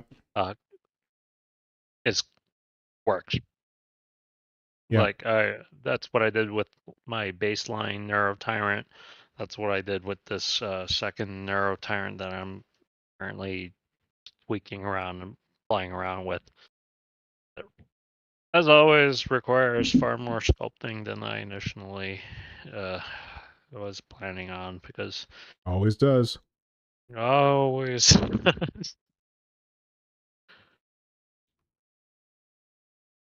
Oh. I will say that I'm very excited about the Nidvember prompt. Yeah, got some ideas? I mean, I posted one idea. I'm not on the in the Discord. I'm not 100% certain that's like the route that I'm gonna go yet. Yeah. But it's a very difficult prompt, to be honest. Oh, yeah? In my mind, just because like a lot of the for a non-combat Tyranid, other than kind of terrain pieces, where you just have like the acid pools and stuff. Yeah. or whatever that like digestion pools that come up for Tyranids to like chuck biomass and whatnot into. I mean, so much of the Tyranid lore is just focused on like, and then you have these like combat nids that you just like throw at the enemy until like the plan is overrun, and then like they just generally everything gets reabsorbed, and then like the Hive fleet moves on. Yep. I'm trying to avoid just kind of like a more passive approach to that Yep. prompt. But It's more manual labor. Yeah, well, that was kind of like the idea that I was sort of going with. Mhm. Going with like, a hungry caterpillar Oh yeah, Tyranid thing, right? I really like that one. I did see that. Yeah. I think the basic idea is okay, but like I feel like there's more kind of like exciting ideas or more interesting ideas to go with. I'm obviously, waiting with bated breath to see what some of the community makes, because the ideas that pop out of the folks from the community are just out of this world, and I'm just constantly Agreed. just flabbergasted and just like, wow, well, like my mind would never in a million years come up with that like kind of idea, which Yep. is always phenomenal. But No, I'm right there with you. That I'm really hoping to see some like really new and different designs. I like that the non-combat thing is not like, well, put some more Silent Talons on it, put some more guns on it. It's like take those things off or make them into something else. yeah, So I yeah. don't. Did you hear me with my hint about what my like big project for November, what it's going to be for? Oh, I don't think I like caught that part of the stream today. It was, I think it was yesterday, and I was saying that I want to model the part of the ecosystem that gets resources to orbit. Oh, yeah, that makes sense. Which I guess kind of to a certain extent meshes with like my idea. Mm-hmm. I guess it's like different solutions to the same problem, I Yeah. suppose, right? Yeah. I think my idea has an element. When I initially conceived of it, it had an element of your idea in it as well. Okay. Yeah. Well, I feel, yeah, because it's gonna be. I feel like when you consider non-combative NIDs, they're either going as vanguard sort of organisms that just pollute, you know, uh, terraform, start that like pre-terraforming kind of action on everything, or the post invasion, post conquering kind of um, organisms, right? Because in between is almost necessarily de facto the combat organisms. So it does lead to some kind of interesting conceptualization, especially since I think a lot of the lore is otherwise sort of hand wavy about those aspects of the invasion, like any given like planetary invasion of Tyranids. Yeah.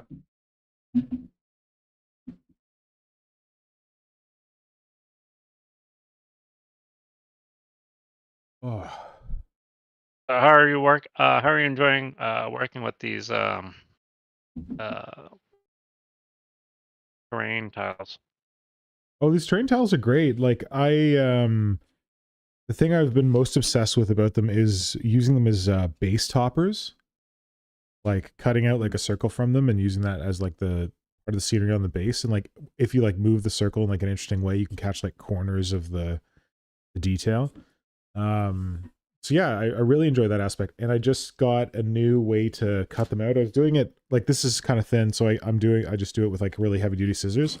But I got these hole saws, I think they're called. They're like drill Okay. bits that are like circular saw Yeah. blades. And I got them like to the right size. So I can Oh. just go and like drill out the base toppers. Oh, that definitely seems more convenient than hand cutting that stuff. Yes, certainly. All right, I gotta go get my putty. I will actually be right back. You're actually in charge now. Ooh, I'm in Please charge. don't burn down the channel. Oh, and I like Dan I Kaplinger's suggestion that he's going to try to make some kind of Tyranid capilli tower out of wood for November. Likely with extra tentacles and things. With wood, you could make it proper tall, like it's reaching up into the atmosphere. But yeah, okay, sorry. I'll be right back. yeah, Dan, I think you. Oh, I don't even remember where. Oh, you posted up in the terrain thing. I did ask. What kind of wood are you using for your capillary tower stuff? I'm kind of intrigued, mostly because woodworking always fascinates me, but I'm woefully ignorant and not skilled in it at all.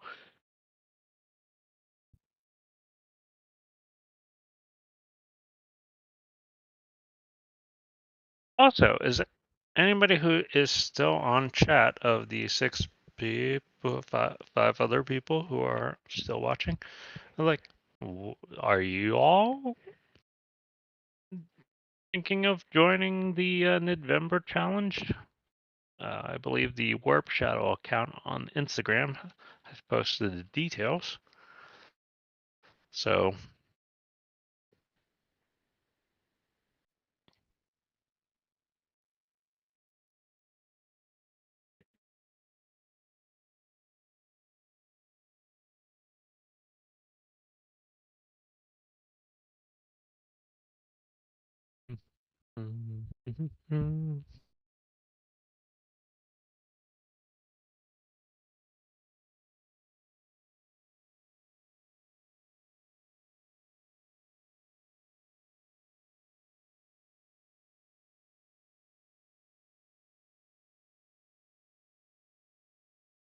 Radon, you say you're thinking about joining? I mean, if you have a fun idea, that's part of, obviously non-compulsory, but if you have a fun idea, part of the fun is posting it up and providing inspiration for many more other people to come.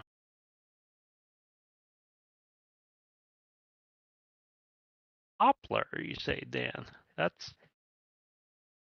don't think I have seen poplar available readily in most stores I've been to, but then again, I don't do a lot of woodworking, so I don't know how common that's supposed to be, but if you were to rate poplar, how would you rate it in terms of like carvability or workability?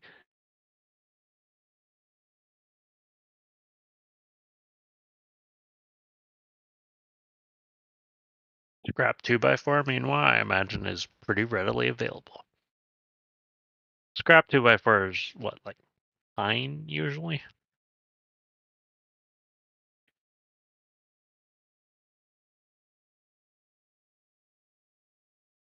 Although this is a firm reminder for anybody working with 2x4s that they're technically what 1 3/4, 1.5, 1 3/4 by 3.5, 3 1/4, something like that, because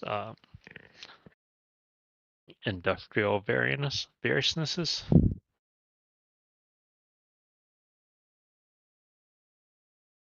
Yeah, basswood's supposed to be pretty a fairly soft wood, right? Like not quite balsa like, but something like that. Also is a little bit too spongy is the word I would use, but I'm not sure if that's like the uh nomenclature du jour. I feel like you're having a conversation with Dan Kaplinger via text when he is Oh. on the Discord and could very much jump in here and talk to you in person about it. But Oh, I'm just responding to the chat live yeah, that's what I chat mean. for the. But he could like come and chat to you in real time. I don't know, whatever. It's fine. It's funny. I'm just here filling, you know. Thank you. I appreciate the it. empty space. So, yeah. Like As somebody who like, you know, kind of wishes he could like do like carving work, I'm always kind of fascinated by like people who actually know their way around woodworking, all that stuff. So. And again, every once in a while, I see like video of like stonemasons like carving out stuff for, you know, like, architectural stuff, and I was like, that seems like it could be kind of fun if like sort of tedious and like I can't mess this up because this thing is like a very expensive piece of marble. well, that's when you have like everyone needs to have space to screw up. And that's why I have a giant 4-pound thing of epoxy. Yeah, baby. Okay, so I'm. Oh, I gotta start this thing again. I got a too long break. I am going to be starting sculpting. I am using epoxy, but I'm using Abe's epoxy sculpt epoxy clay, just because it's a little stronger. And Yeah, I gotta get my hands on some of that. What's that? I gotta get my hands on some of that epoxy clay over epoxy. Different. I wouldn't tell you that if you're happy with epoxy sculpt, I wouldn't necessarily be like, oh man, you gotta get a hold of this stuff. Not different. Hmm. Good, but slightly different. Slightly harder, but not.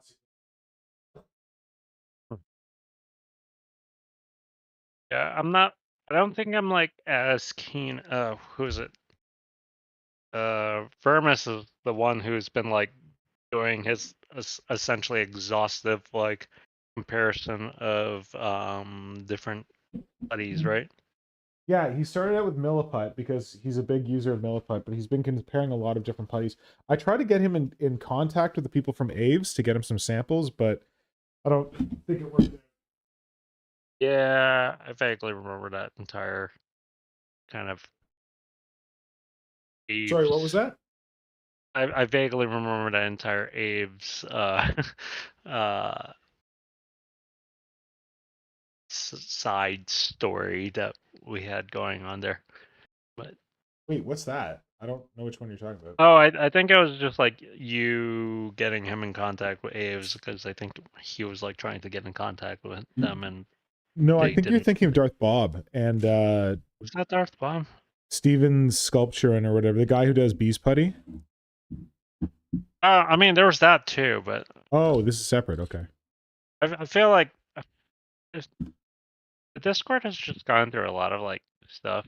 Although I haven't seen Yeah. Vermis post. Vermis hasn't posted a lot lately, which is No, a shame, Vermis 'cause, doesn't like, post a lot ever, and it kills my heart because he's a super talented artist, Oh especially god, his like stuff is like, sculpting and conversion.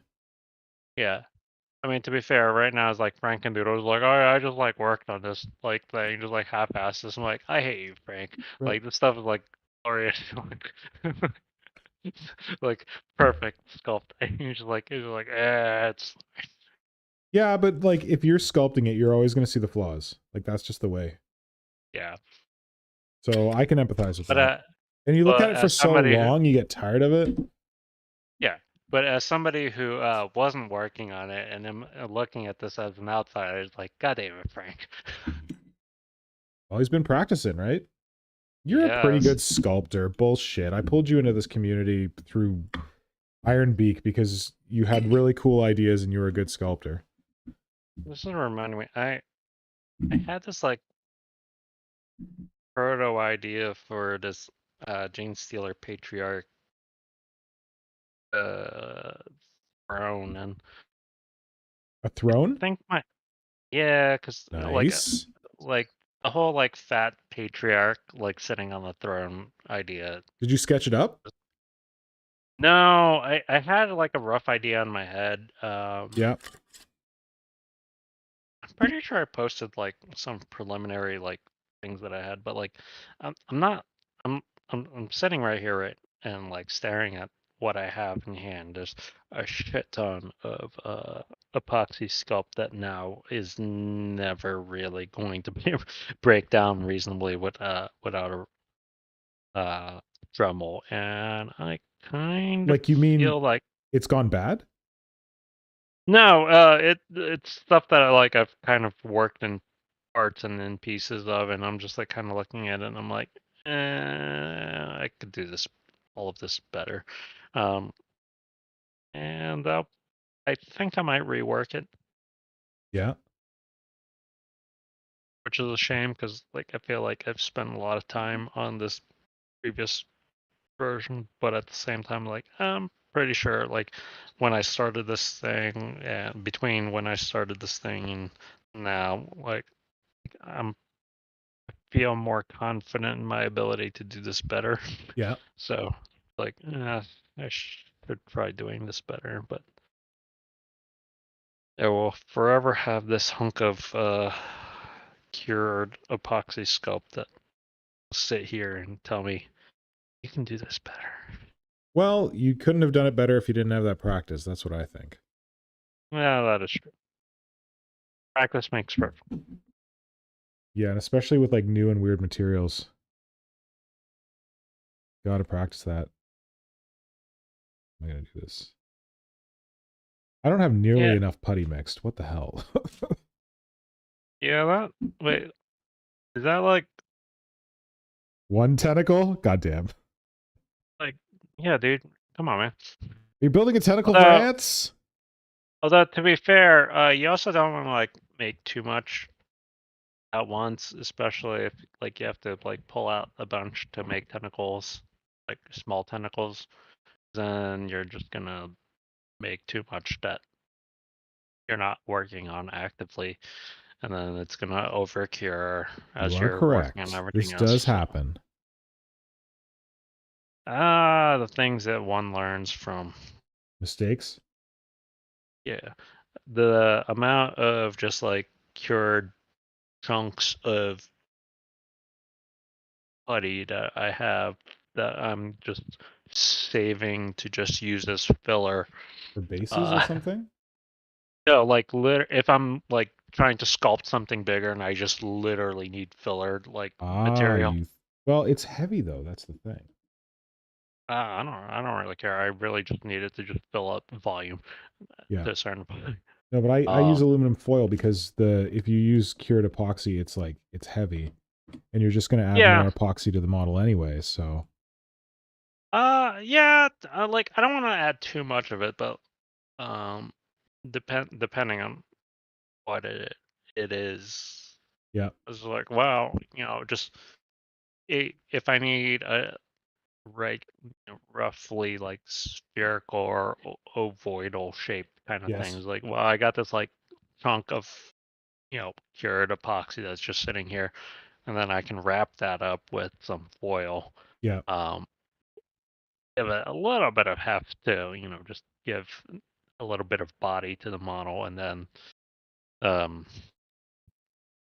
work from there. But nice. that's what I use my spare epoxy for.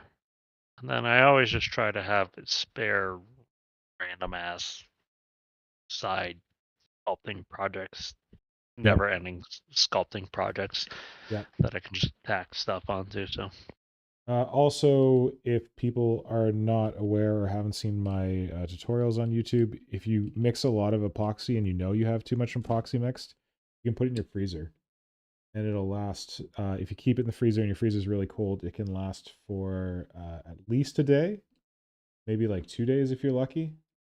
But that's one way to preserve it.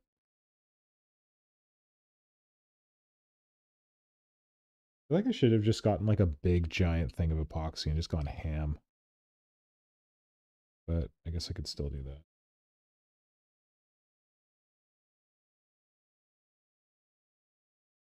are you just deciding on like adding the tentacle detail work now, or are you just going with the making sure that it's nicely adhered to all the surfaces, and then dealing with the fine details later? I'm probably gonna wind up getting like the bulk of the tentacle in and then doing the fine details later. Mm. Just because it's faster that way, and Oh, yeah. then I don't have to get the frustration of trying to sculpt details onto something and then inadvertently pushing it down because it's not properly bulked out. Right. So yeah, pre-bulking, but that is not nearly enough epoxy clay. Holy toot. And it seems like just enough for that first tentacle. It exactly was. Did you see Dan Kaplinger responded to you about the wood? Mm-hmm. Yes. Okay, good. Lots of information on basswood and wood softness and wood rings. Very informative. Thank you, Dan. Thank you, Dan.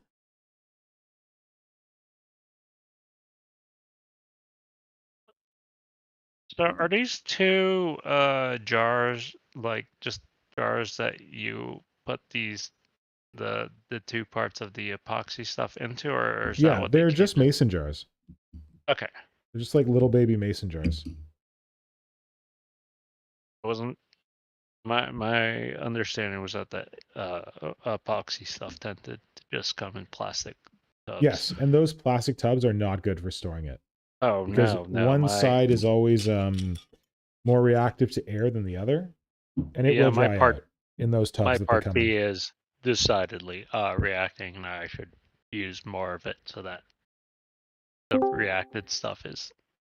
You can kind of bring it back a bit. People at Abe's told me that you got to be very careful, but if you microwave it for 15 seconds at a time, but be very careful because it's hot, don't take it out and then start sculpting it. It brings back some of the life, but past a certain point, it's just kind of gone. What's up, Brett? Hello. Hey, Brett. Thanks for joining, buddy. Yeah, I figured I'd jump on for a bit. I'm quite hungover, but Well, I appreciate you jumping on for a bit while hungover. That is awesome. I've had some lunch and a shower, so That usually helps. Yeah. About noon your time, right? It's 2 p.m. Oh, bloody hell. Okay. Good time for recovery. I mean, Hair of I've the been dog? awake. I've been awake since 9 a.m. Oh. So, did you go out with some friends last night, or you just stayed in It and was had a some backyard wedding of a friend. there you go. That'll do it. Also, because it was a wedding and the booze was supplied, my drink of choice is clear spirits. Yes. Oh no. But they had mostly pale ale there, so. Oh yeah. My body is not used to drinking a lot of sort of heavy beer. No, damn. I'm used to drinking clean, clear stuff. Yeah, I can feel that difference between beer and scotch or something like that. Well, I usually drink gin or alcoholic sugar-free seltzer. Oh, nice. It's real light stuff. Yeah, that gets the job done, but doesn't do anything else negative. It's not pale ale, I'll tell you that much. Yeah. Pale ale also just sits really heavy. Mm-hmm. How was the wedding otherwise? It's good. Good. It was just a very sort of small backyard thing. Cute. That's how we got married. Nora and I. We got married in a small backyard wedding in my mom's backyard. It was less than 30 people. Yeah. Oh, F and I got married at Justice of the Peace, who didn't show up at the scheduled time on the weekend that we were planning on getting married. So we went the Monday later. Oh, man. Sorry about that. I mean, we had a bit of a laugh about it. Everybody else was like, "Oh no, they're gonna be devastated about it." We're like, "We got happy hour plans." Nice. So did you have a party and then you had the wedding? Well, we did a very small scale wedding kind of thing where we just got a big party dinner at a restaurant that we Yes. like. So like we had that like reservation set, and we were like, oh well, whatever. Like we had like a happy hour like that we're gonna plan like back in like my apartment. Yeah. After the ceremony that we were thinking that was going to happen that weekend, and did Yeah. not. And we're like, whatever, we got a happy hour, and we still have these dinner reservations, whatever. It's like Good. we'll deal with this later, because we just kind of went to we were playing a justice of peace kind of situation. Yeah. And then we went the Monday afterwards, and he's like, yeah, I showed up at 2. I'm like, yeah, but Jerry, our we said we were gonna do this at 1 o'clock. He's like, oh yeah. I'm like, what the hell, dude? Like, do you not know how the schedule works? Because like I showed this is up at pretty. 2. It's like, that's not when we wanted you, bud. I Jeez. will say that we do like to joke that it's like, oh well, he gave us a 50% discount because he felt so bad about it. Wait, they Namely can't charge you, because can they? it's just the peace person, so like it's just a local efficient, like they can charge you for stuff, but like he has higher weekend rates than like his weekend rates are like twice the cost of his like weekday rates. So Oh, okay. yeah, but because we went back on Monday and called him and going like, yo, what the hell, dude? And he's like, oh yeah, like I mean I'm in the office now. I'm like, okay, I guess we're heading over here now. Get married on a Monday. Yeah, so we'd like to say that we got a discount because he felt so bad, but it was mostly because it just happened to be that like we ended up getting married during the weekday instead of a Aw. weekend. So, So, but it's funny. It's fun. Just consider it otherwise. yeah. We got real lucky in that my friend is a justice of the peace here. And when we were kids, he wanted to be a priest. And he asked me one day, like I think this was in grade 11 or 12 or something. And he came up to me, he's like, "Hey Nick, can I marry you?" And I was like, I really like you, buddy, but I don't know that I like you like that. And he's like, no, like to someone else. Classic. Like when it becomes time, can I marry you to someone else? And I'm like, yeah, I guess so, sure. And I kind of half forgotten about it and half remembered it, but he didn't wind up becoming a priest. He became a paralegal, and he was a paralegal for a while. And then he like, I don't know, somehow like aced the system and got appointed as a justice of the peace. But in Canada, you're not allowed to pay the justice of the peace to marry you because it could be construed as like a favor or something, or like expecting a favor later, because it could conceivably be the case that this person tries you at some point. Oh yeah, no, this is a purely like bureaucratic, like just paperwork kind of thing on the U.S. side of things. So Yeah. there's just like legally somebody just has to sign this paperwork, and he's like accredited for.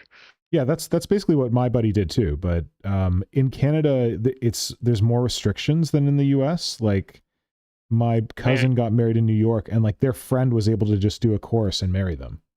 Yeah, I mean, shit, you can get like a fucking Elvis impersonator to like officiate your wedding if you want in the States, because that's how sacred marriage is here. But I know here that it's you can be like a celebrant, which is the sort of Yes, non-denominational. I've heard thing, that. but it's Celebrant.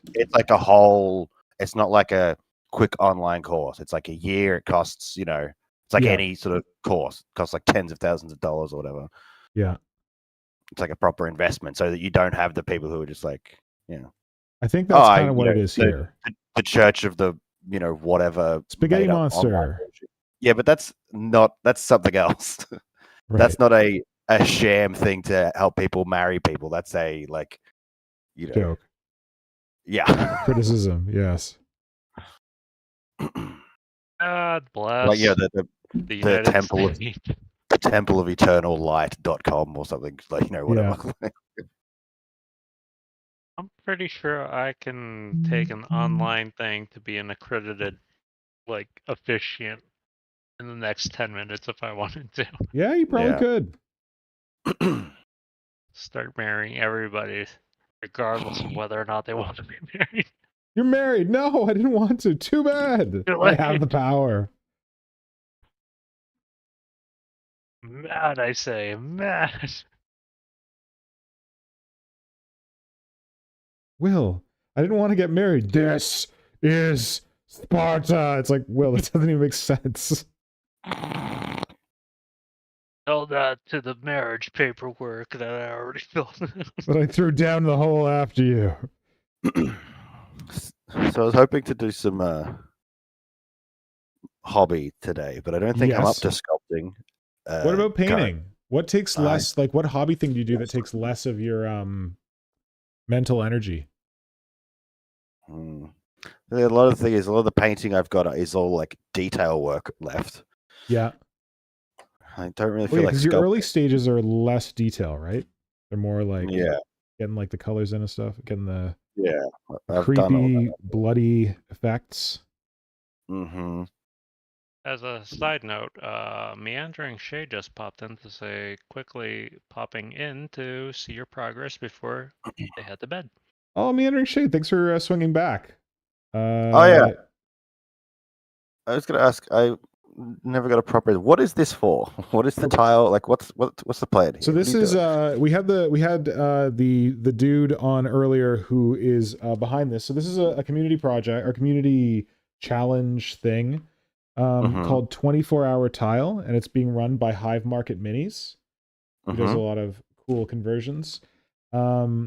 And it's something that HiveMarketMinis has been kind of like working on for a while. He's done 2 separate practice runs at it. One time where he did like 24 hours on a single scenery tile over a number of days, and one where he did it actually in 24 hours. Yeah. Like he just like put on Lord of the Rings and just went to town. So yeah, he's been working at this, and I keep meaning to do it, and I keep seeing him do it. I'm like, oh, that's a really cool idea. I'm like, oh, I wonder if I could do it in just like 24 hours straight. So that, to be clear, you don't have to do it in 24 hours, but all you have to do is make like a 12 by 12 zone mortalis scenery tile with whatever you want, and do it in 24 hours. And you don't have to do it all at once. You can do it in 24 hours over a number of sittings, but that's basically all it is. So I just wanted to use it as a inspiration to work on what might be a Armies on Parade display board if I get it done quick enough, or otherwise it'll just be a display board for my Tyranid kill team. Yeah, I just did a tile for Armies on Parade. Actually, just finished it the other day. I definitely spent less than 24 hours on it. Oh, that's fine. How'd it go? It's good. It's my first thing with resin as well. So I got one of those Zone Mortalis boards because for Necromunda. Yep. And my Necromunda gang is all like sump related. Yeah. So I got the thing and like cut off like about a quarter of one side. Make a sump. Made it all like crunched up and fallen in, and then poured in about 5 to 7 mil of like murky resin. Cool. It came out pretty good. Side note. Yeah. Welcome, Brother Pink. Oh, Brother Pink's here. He feels like garbage. Oh, boy. 8 a.m. to noon. 8 why are you up till 8 a.m.? Brother Pink, do you want to chat, or do you feel too much like garbage to chat? I know that his family is also away, so maybe he also did play at Hobby all night. I hear Natto is good for sleeping late. Natto is good for sleeping? What are you talking about? I'm just really pulling stuff out of my ass right now. I literally have Natto in the fridge right now. What time is it where you guys are? Here. Wait, we're in the same time zone, right, Will? Yeah. No. It's just before 11:20 p.m. Yeah. At night, yeah. Brother Pink says no chat, no hobby. Oh. Okay. No guts, no glory. Sorry, buddy. Sorry you're feeling so poorly. Aw. Eric Christensen's also just stopping by and saying Who? hello. Eric Christensen. Oh, hey, Metalbeard. He's apparently going to make golf tourney trophies in the shop. Oh, cool. Hey, buddy. God, it's so crazy how like far behind you are time wise. I always forget that. Yeah, it's Yeah, kinda tell us what's weird to, going on in the know future, people man. from the What's been future. previewed for this week with Games it's- Workshop? It's Sunday afternoon for me. Like, Yeah. But is it like lovely, or is it like shite? I don't know. I have all my blinds closed. What's on pre-order next week for Games Workshop since you're living in the future? Yeah, it doesn't work like that, unfortunately. They don't post it for you guys Uh, early? Bastards. Unfortunately, the Sunday preview goes up on Monday. Monday. Uh, Gotcha. All right, 'Cause it's Brett. just- Important I mean, it could- question. yeah. Important question. What are the lottery numbers so that I can just like put it in just like win the jackpot since you're in the future. I only know the Australian one, so Too bad. You need a plane and a time machine. yeah.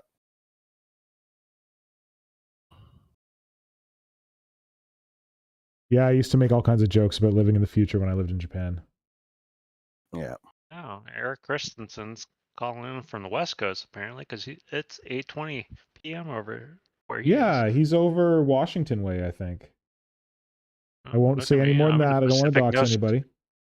I'm in the Pacific Northwest. Oh, beautiful Pacific I never see Northwest. sunshine. It's I don't know where meandering shade is, but apparently it's 4:20 in the morning. That would be the UK. Yeah, that sounds right. That's Hope you're about able to right. get some sleep, meandering shade. Thanks for staying up. Well, I don't know if your kids kept you up late or good to see you.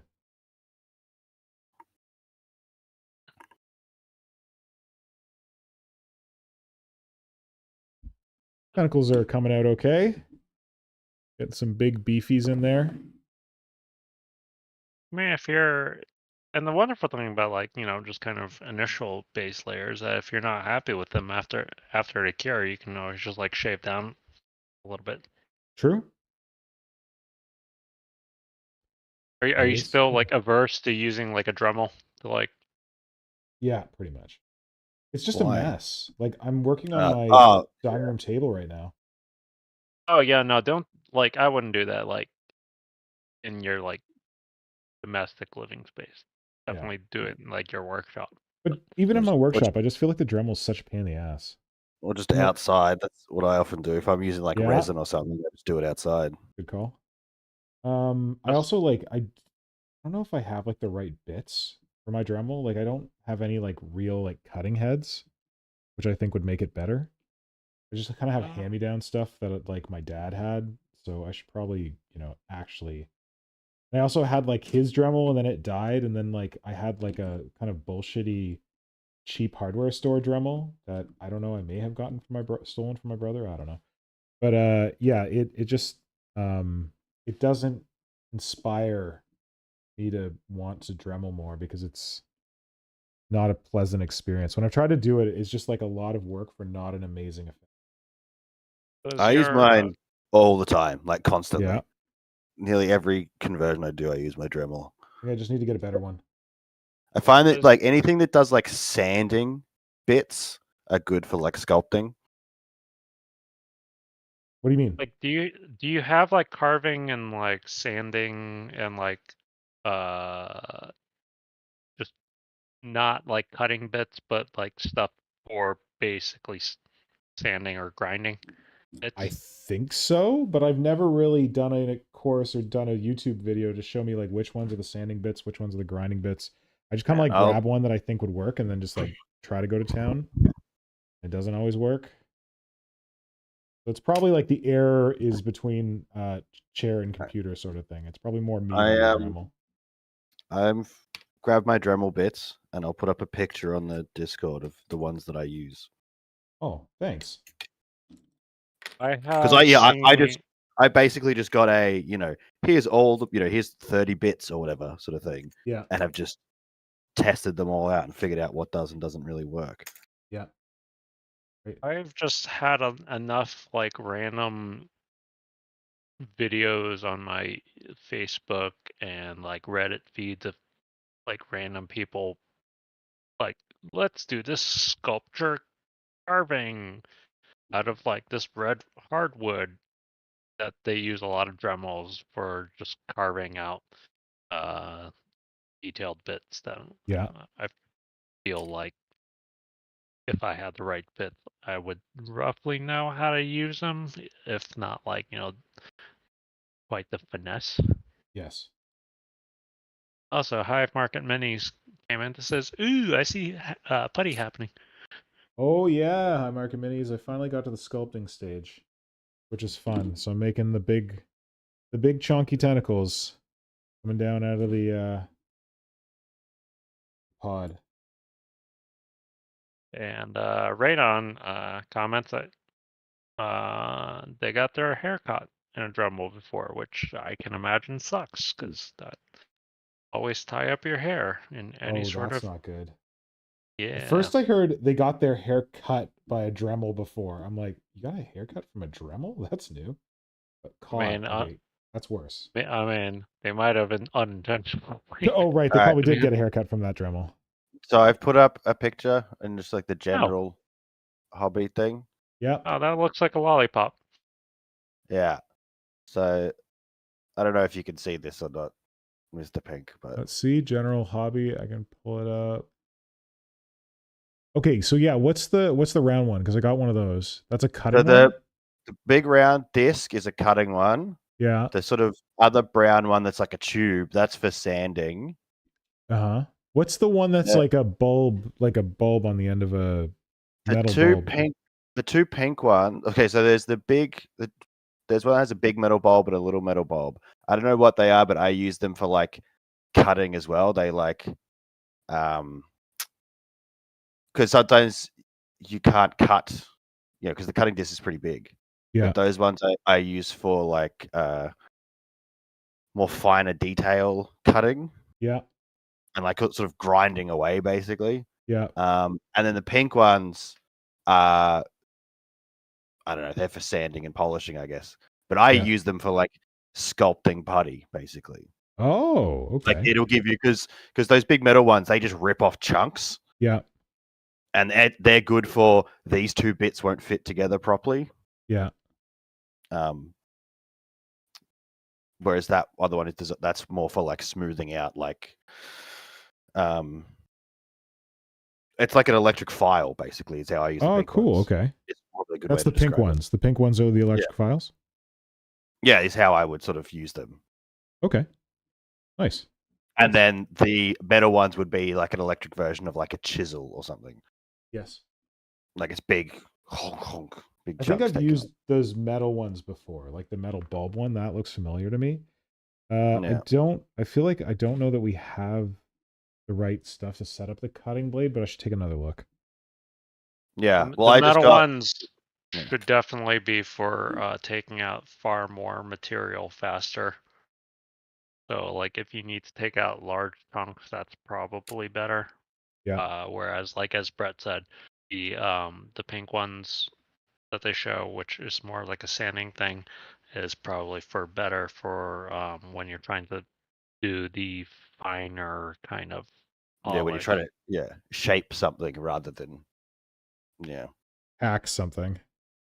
Yeah. Yeah. Okay. Nice. I just need to give it another go. I need to take another look through what we've got and give it a try because I'm clearly missing out. Yeah, I mostly use the bulb ones when the cutting disc is too big or like is in the way. Yeah. Or for like hollowing stuff out, which I don't do very often. But there's been times where I needed to hollow out like a resin model, so I just use those bulb ones and just sort of like you would like a melon, just like just hollow it out like that. Oh. All right. That is what the hell? 7 hours? Yeah. 24 to 17. 7 hours. Yep. Done. Gotta take a picture. I gotta do a thing. HiveMarketMinis did comment that he says they picked up a specific hobby Dremel, great for when you really need to take some plastic off, but not ideal for delicate work. Which See, I just wonder if like I had like a better brand or something that I'd be more not happy have- with it, but I don't You know. not have just the Dremel brand Dremel? Yeah, mine's not a Dremel brand Dremel. Mine's a whatever. Mine's a cheaper, shitty hardware store brand Dremel. I think it's like a Yeah, Canadian Tire one. but it works. Yeah, And but the important thing is that it is designed like Dremel brand bits will fit into it though. I don't know. Maybe yours. They You're saying should it be does? largely Yeah, interchangeable. on mine that it will, because a lot of them will have the like chuck on it that Yeah, should be adjustable, so you should be able to fit. yeah. You most should be able to things put other things in it. as long as it's vaguely the same size. So yeah, I've got a mix of like the stuff that came with it and a few that I bought. So I bought the cutting discs and those metal ball ones. Yep.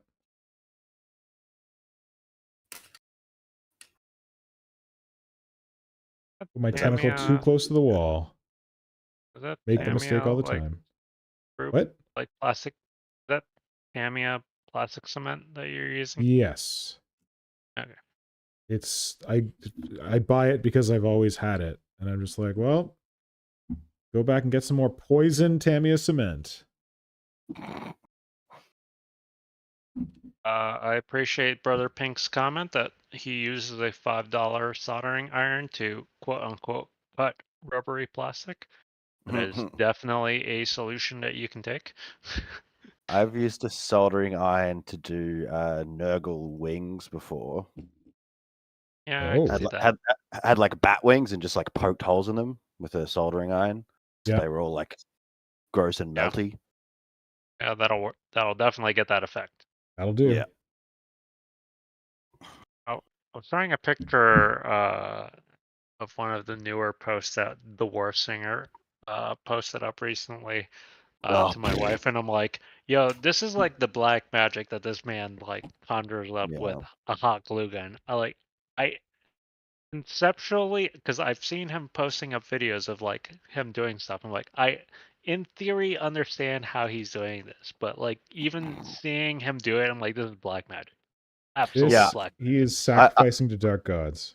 I've tried to do what he does. Not even like I've tried to do the most basic shit with hot glue gun, and I just get strings and crap everywhere. Oh, absolutely. But it could also be that I have my hot glue gun was like $5 10 years ago.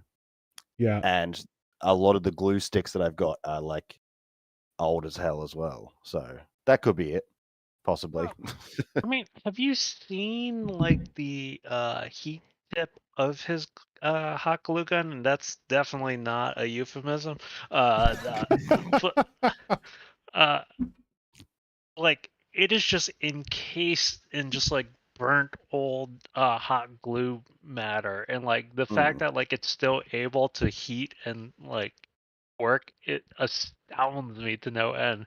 But like again, just even watching the video, it's like I can see what you're doing, but like I don't think I have the skill set to be able to like pull off any of the stuff that he pulls off. It's like when you watch videos of people. You watch videos of people like, this is how you do non-metallic metals. You're like, what? That's not okay. Like, you playing with me, mate? you just drew some yellow on some brown, and somehow it's now gold. What are you talking about? Yeah, Like, that's not... It's like that classic. It's like, this is how you draw now. First, you draw a couple circles. Second step is draw the details. I'm like, well, F off, mate. Like, yeah, it is very much that, isn't it? Yeah, step 1, draw some circles. Step 2, draw the owl. Yeah, just like it's just like one of those things. Like the theory is very straightforward. Whatever like act with the devil that you made to like have the skills to pull this stuff off, like just eludes me 100%. You guys keep chatting. I'm just going to do my Instagram update.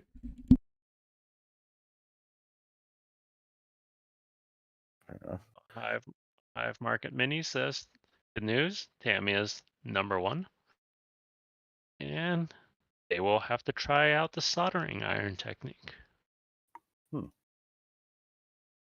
Yeah, I mean, it's a very specific thing with soldering irons, I think. You're not going to get nice clean lines with it. No, but if you don't need the nice clean lines, which Nergly stuff Yeah. benefits from not having nice clean lines, sometimes that sloppiness works to your advantage. Which reminds me that I found this like hot air gun somewhere in my parents' house, and I took it, and I don't know where it came from. Now Oh, I own it. a heat gun. Yeah, I have no idea. Well, I think I have like a vague idea of why my parents might have had it, but I own it now, and it's been very useful for like reshaping like the occasional Tyranid, like tail or leg. But boy, does the sort of temperature range for GW plastics from being like nicely malleable to it's like oh god, oh god, oh god, it's just turning to like goop, pretty narrow. Yeah. Yeah, I found like with the temperature plastics it was when I started doing my Necromunda tile, it was suddenly very hot, like we hit spring. And it kept, because I've like it's the plastic tile glued to some MDF. And then I use like crack filler to fill in the sides with a nice smooth finish on the edges that I can paint black. And it kept cracking along the line. I realized what's happening is because I had it outside and it was hot. The plastic and wood are not expanding at the same rate. So yeah, it kept like cracking the plaster that I had on the side. So I just gave up and was like, well, there's got to be a line there. That's not without hermetically sealing this thing. There's got to be a line there. So I'm just gonna have to deal with that and move on. Don't we love physics and chemistry? Yeah, it's like it's just it's not Golden Demon or anything. Whatever. Well, thankful. Well, I would say thankfully that's not a thing that I have around these parts, but part of the states that I'm at, we get super humid, super hot during the summer, so that kind of thing definitely would occur. Basically, summertime is like just do not any time during that era, like essentially late May to early September. Don't even bother trying to do anything outside because between the humidity and the heat, whatever you're gonna do is just gonna be jacked up. Yeah, your spray paint's not gonna work properly, and like. Yeah, which is why I'm like, I got an airbrush. I can definitely airbrush at home, and then it's like, I'm just gonna have everything bare plastic as I normally do. I should get off my ass and like actually prime and base coat my stuff at some point. Possibly.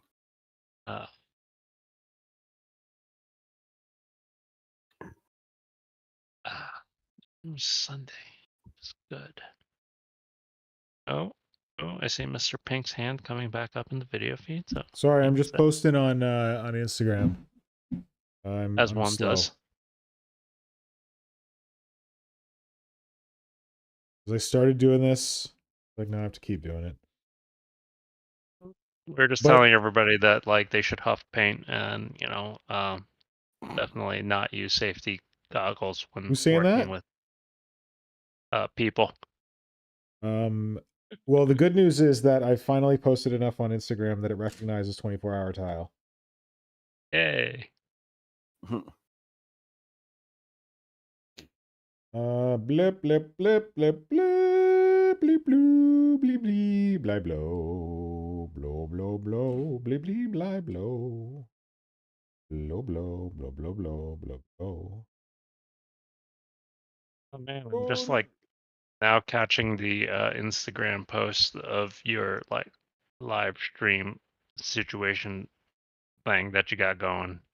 Oh, you didn't see my rickety ass video setup? That is quite the video setup with the It was mic too and much. all the cameras.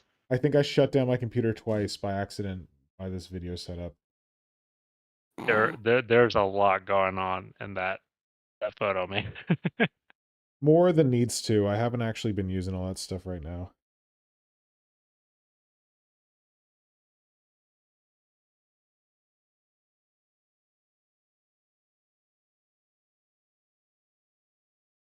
Man, I really should work on some more terrain stuff. Terrain Oh, building Blitz seems- Mechanica just sent me a message offering me a bunch of tentacles. Man, that would be useful right now. Oh, I have so many tentacles. I went on like a couple of years ago. I went on Marketplace, like on Facebook. Or I don't know how, but either way, I put up a thing looking for venom throat tentacles. Yeah. And a guy was like, "Oh yeah, I've got some," and he's like, "I've got this many, and I'll give and this cost." I was like, "Oh yeah, that sounds like a reasonable amount of money for that many tentacles." Yeah. And then he sent them, or I picked them up. I can't remember, but he actually meant that he had that many sets of tentacles. That many pairs? Yeah. Nice. So I have like the little like your plastic takeaway containers. Yeah. That you like Chinese food in. One of those just full of still on like he cut them all off they were still on the sprue, but like just on those little sections. Yeah. Full. Nice. It was like 30 pairs of venom throat tentacles. Amazing. Oh, that's why you're putting them on your displacer beasts. Yeah. Because I've just got so many. I've used them for heaps of stuff. They're 'Cause I great. They're needed, like- so good at as lash whips. I think I needed 6. So I'm just like, well, I'll find something to do with all these. And that's why my Morlock, I replaced all the scything talons with Gotcha. Yeah. it has venom throat tentacles as well on it. Because it's just like, well, Those venom throat tentacles are such like I've got 'em. low key great bits. I should be using some here. God, why don't I have them with me? Oh well. I was telling someone about it recently, and they were like, "When was this?" And I was like, "Oh, it was about 2 or 3 years ago." And they're like, "Ah, yes, back when zoanthropes were the meta." Like, so yeah, that's definitely what happened. You can also, if you want to make like combat warriors, you can attach the venom throat tentacles to their tails, like tail tips. That's what I've done. Ah, yeah. Or just tail tip on anything like warrior sized or below. And I gotta make myself a Tyranid kill team at some point. Yeah, baby, everyone in kill teams. Well, they gotta get some kind of rules sometime soon. Like actual rules, yeah. that'd Yeah, be they nice. haven't had anything but the compendium since Kill Team, this version of Kill Team came out. And I heard a rumor that Tyranid players will be happy soon, but not necessarily getting a whole new Kill Team. So it sounded like they might have some rules in the offing, but I don't know if that's actually believable. I also really need to finish my sniper lictor.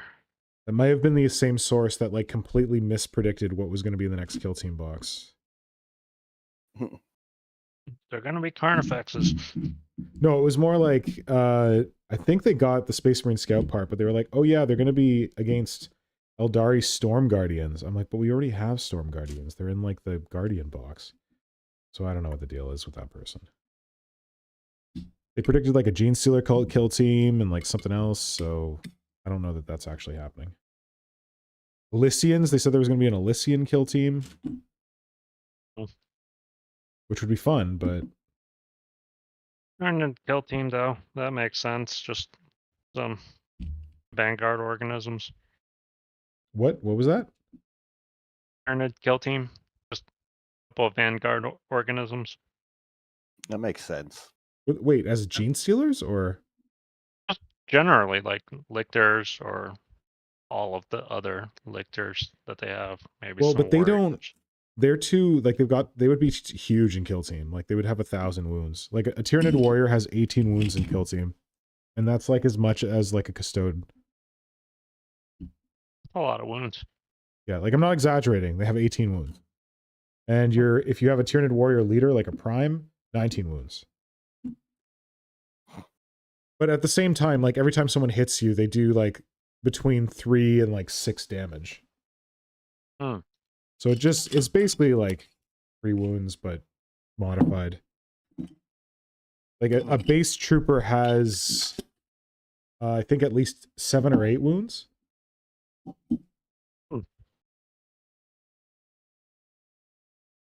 But anyway, yeah. So if you put a lictor in there, a lictor would have at least 18 or 19 wounds, maybe a little more. Might be too big. I don't know. Might be too strong. I would love it. It would be great. But I think that would probably be like almost your whole kill team. Like maybe you could have 2 lictors and that would be your kill team. Or even just like maybe leapers that are just like mini lictors. Leapers, yeah. Leapers could stand in for warriors. That's a good point. But the whole thing with kill team is that you're supposed to be able to give your operatives like different equipment. Like true, but it does make sense to make them vanguard things for kill team. I think it fluff wise it makes a ton of sense. I would love to have what Will keeps saying, like a sniper lictor. Mark my words, Will, I'm gonna make one. I've got ideas. You already had one. Sniper lictor? No. Or well, I guess you had your various like gun things, because my sniper lictor essentially was like kind of pawning off of one of your ideas. So Okay. I was messing around with a termagant who had like a spike rifle and he was like lying down in a sniper pose, but I only got very early on in that concept. oh yeah, I think that might have been the thing that I kind of we may have talked about like bipods, like biological tripods for a gun, a rifle or something. I don't know. I don't know. I've got to make a phone call, so I'm gonna jump off. Okay, thanks for jumping on, man. I'll be back. All right, thank you. Look forward to hearing from you. Cheers, man. Yeah. Yeah, I just have this like image in my head of like a Tyranid. I think I must have talked about this on stream before, where like you look at a hand and like these 2 fingers have grown into the barrel, and like these other 2 fingers are like or maybe how did I do it? Oh, these 3 fingers have grown into the barrel, and then like the other 2 fingers are like your bipod. So you have like a thumb and you have like a pinky bipod. And like it could like fold it up over its shoulder and then like fold it down, and oh man. I love it, but I don't know if I can make it work. Yeah, I just had that like weird notion of the gun beast like itself having the stabilizing like bipod legs. Yeah.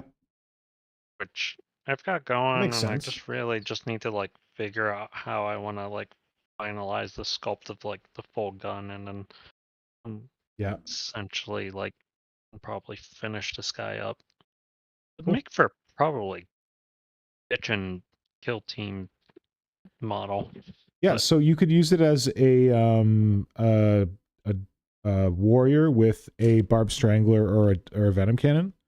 yeah, probably. I'd recommend it as like a venom cannon, because Tyranids don't really have a sniper weapon. Like Oh, they can absolutely get not. No.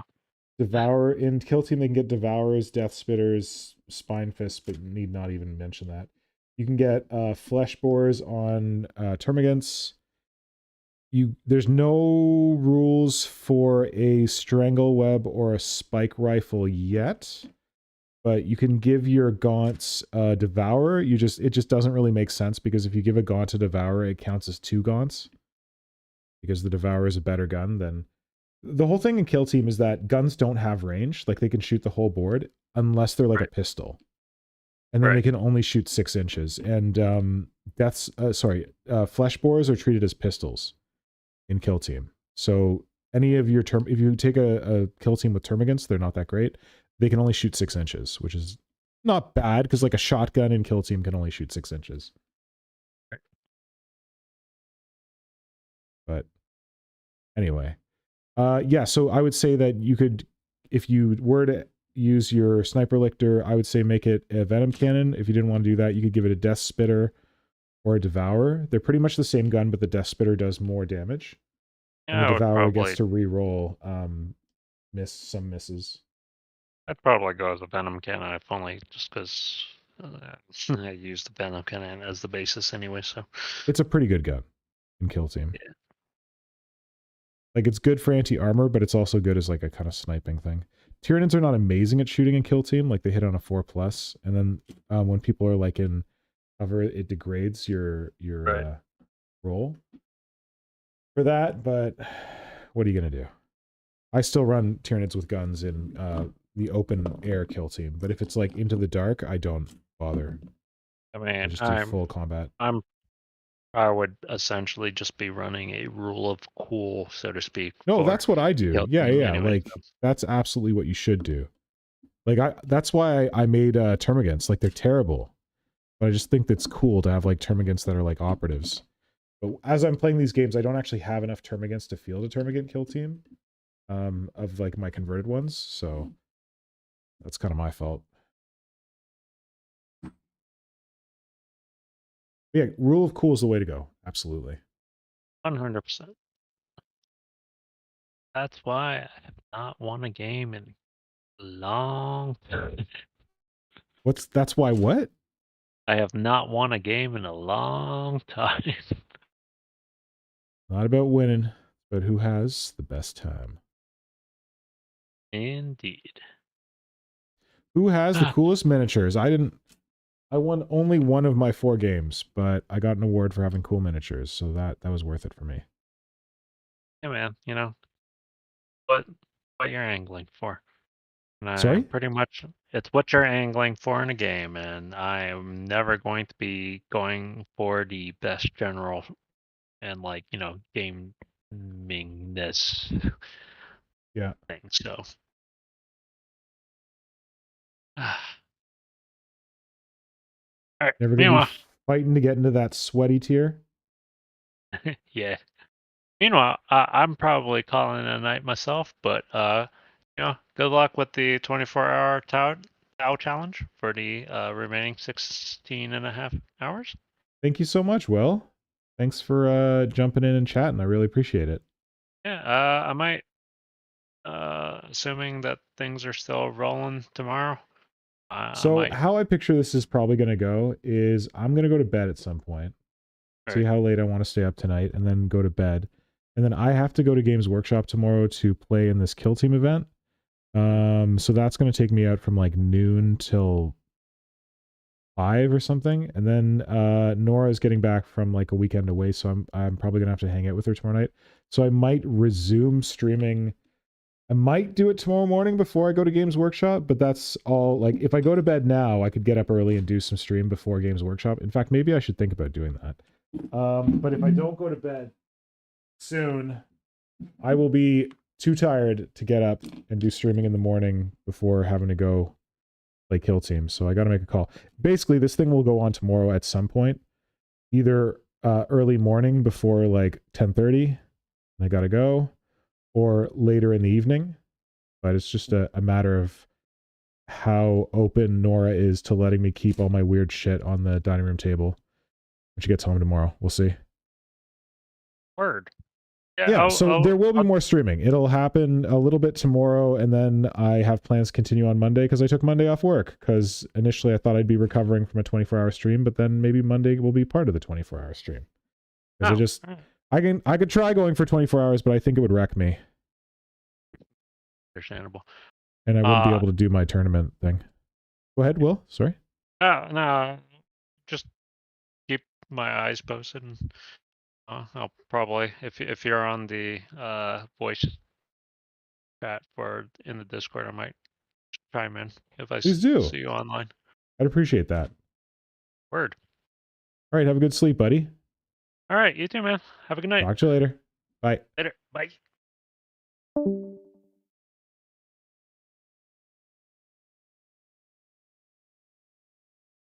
I told myself I wasn't going to do detail on these tentacles, and here I am starting to sculpt some detail.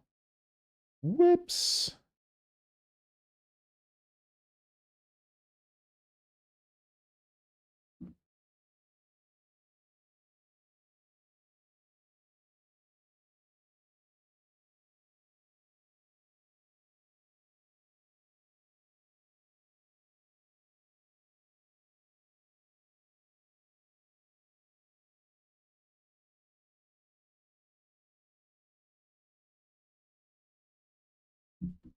It is getting tricky now. I got a tentacle up in the air. Don't know if I'm going to be able to hack it. Oh.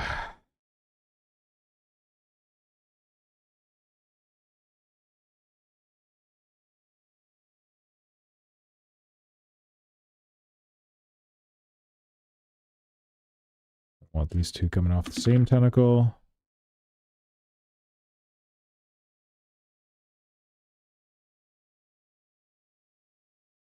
Remember, Jones, just the substructure. You don't have to get it perfect.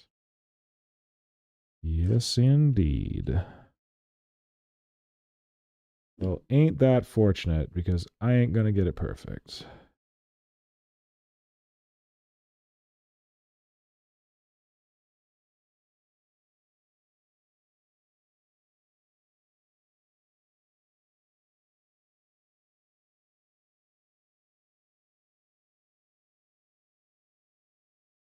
With tentacles, I find it's all about like alternating like S curves. So don't just do a big like thing, like go this way, then that way, and this way, and that way. I think that helps.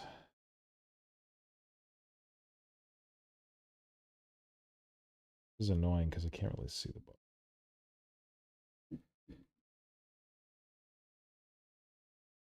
Do I even want to look?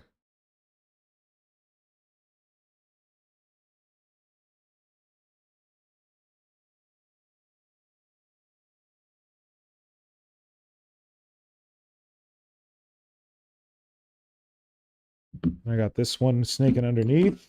I got to bring around.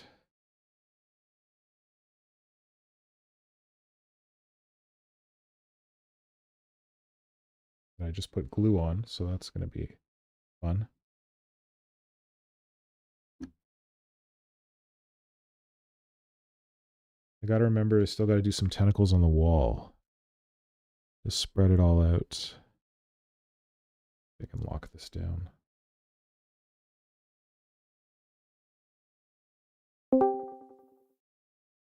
Who dat? Hello, this is HiveMarketMinis back. Hi, how's it going? Now that you're all alone, I'm all North American time alone. zone. Thanks for saving me. So, do you have like a late shift structure? Is that why you're still up? I normally don't. I manage a specialty foods department, and today was just a day today was just a day that I was there late. Gotcha. Okay. Not the usual. Well, I'm glad that you can that you could jump on. Yeah, I was streaming this on my drive home, and it was like talk radio. It was great. Oh wow, that's so cool! I feel so honored. Yeah, I was like, oh, I'll see how it's going. Oh, this is entertaining. Talk radio of the internet. Well, I hope we were talking about interesting things. I can't really remember what we were talking about, but yeah, totally fine. Totally fine. So kill team question. Yeah. How competitive do you feel that the game is? Asking in terms of Warcry. I love Warcry. Warcry is so casual compared to other Games Workshop stuff, and this edition of Kill Team building off of that, I wasn't sure where they're at for competitiveness. So I might not be the best person to ask about Warcry because I haven't played Warcry, but I've heard very good things about it. And I'm definitely like Warcry curious. The guy who is running the Kill Team tournament that I went to last weekend, he also wants to like get more people into Warcry. So he was offering some sessions. Yeah, so I'd like to get into it. So I can't really comment on it on Kill Team in comparison to Warcry. Yeah, no worries on the actual comparison. Well, I guess like one of the things you need to like you can look at is that Games Workshop when they do that meta report thing or whatever, which is kind of like the competitive 40K report, they do report on Kill Team. So that should be like an indication that there is kind of like a competitive scene there. Yeah. And the club that I play with, most of the people in that club like focus on competitive play. Okay. Like there's fewer people who are into like the narrative side or like they do like some hobby, but like they're not really, that's not their main focus per se. And yeah, so like the tournament was kind of competitive and it was like ranked with like best coast pairings or something. Oh, okay. So yeah, it was like a little bit competitive, even though I was not interested in the competitive side of it. So that definitely exists for Kill Team, but there is also interest at that club in doing the narrative version of Kill Team, where you have like the different missions and you like grow your your kill team up. I would love to do that. I'd be really into that. Yeah, that's like a core part of the Warcry experience. And Yeah. I wanted to ask because for Warcry, what's been so fun, although I haven't played in the new edition, what's been so fun is you can really do the rule of cool stuff as like your focus, and if there are obviously a couple lists that are going to perform really well and a couple that are going to perform pretty poorly, but I think for the most part it's towards the center, so you can do the narrative fun building. So yeah, when you guys were chatting about that for Tyranids in Kill Team, I was curious.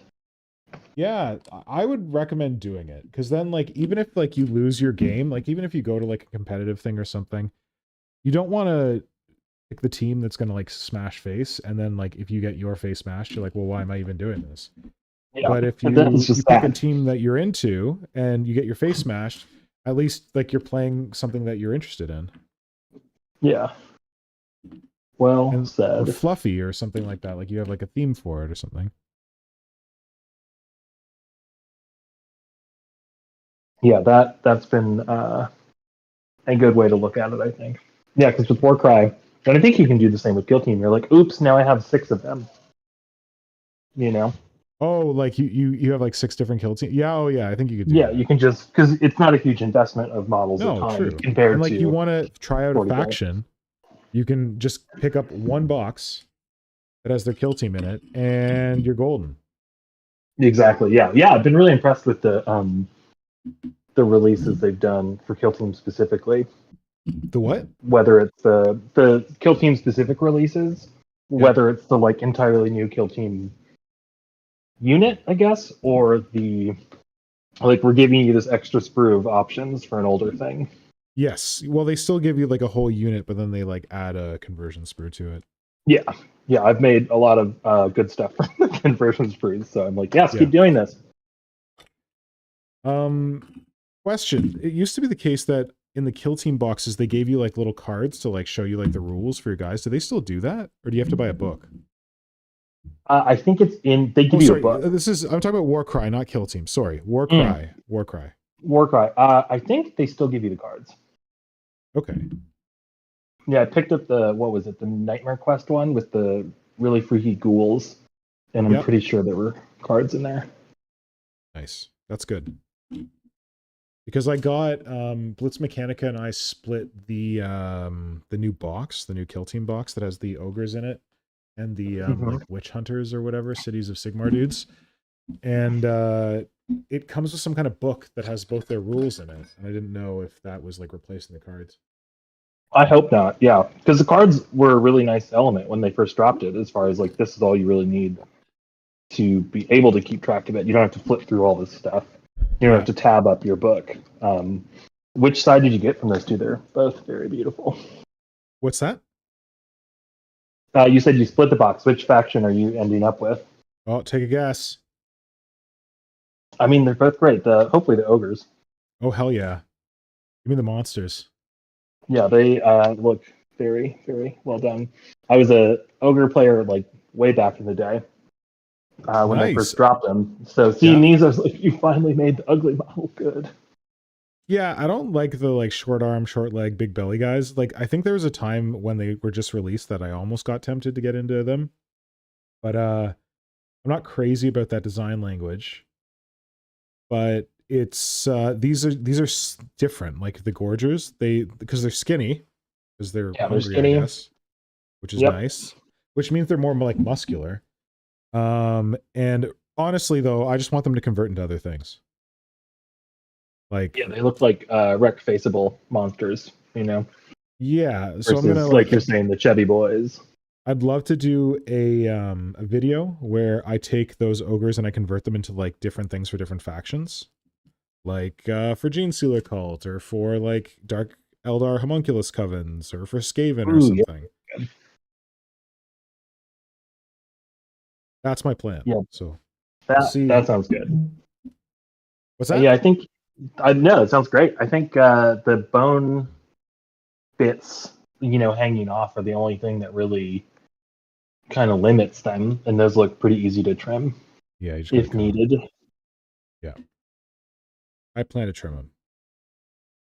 Yeah, I'd like to do those for some kind of pit fighters in Necromunda or mutants. Yeah, because in we Necromunda. didn't really talk about this. You convert like everything.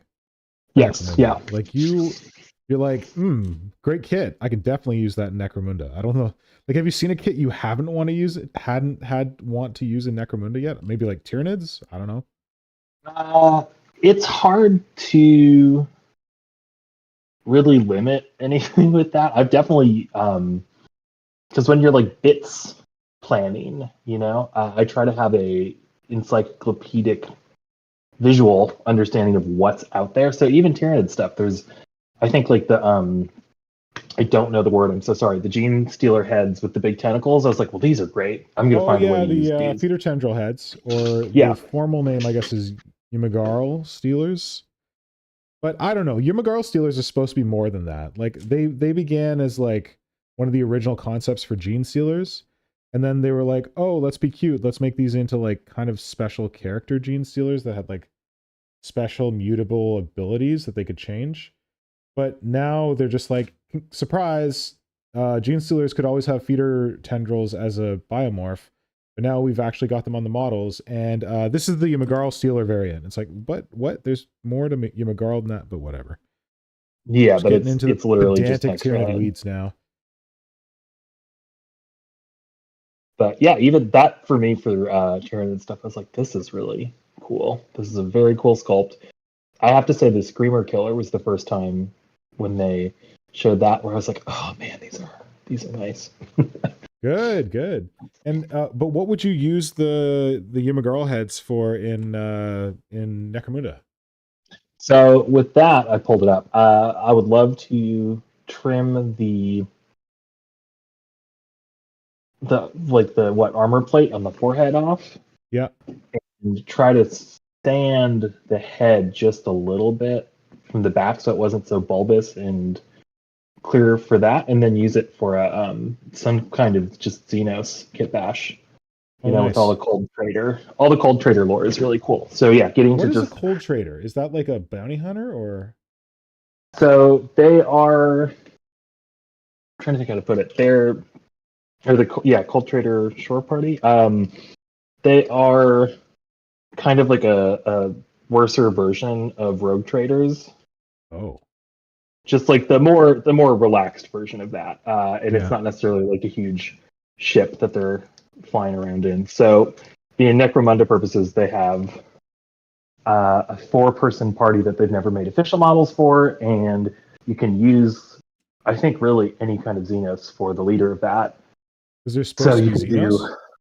That is like a space that they've left open for you because they have a captain, 2 big guys, and like a second in command. And so kind of like those like water squad that Forge World released, where they got 1 big guy and like 2 other dudes. Yeah, and because they've never specifically made models for it, I don't think there's an official illustration for it either. And in the fluff, that's something that you can incorporate Xenos in. And I just like making models, so having an opportunity to I have like a Eldar conversion for the captain, and I haven't made the other 3. Oh, okay, nice. Yeah, but anyway, I think it would be fun to do a Kroot or a Tau for the second in command, who's in more hodgepodge armor rather than, I am a Tau and Tau warrior here. But have it be kind of like a group of outcasts from other races, I think is a great opportunity, like we're saying, to use bits from other ranges. Yep.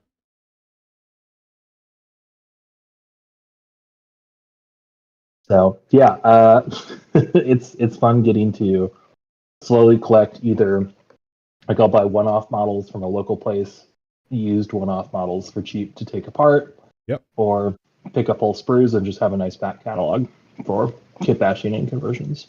Cool.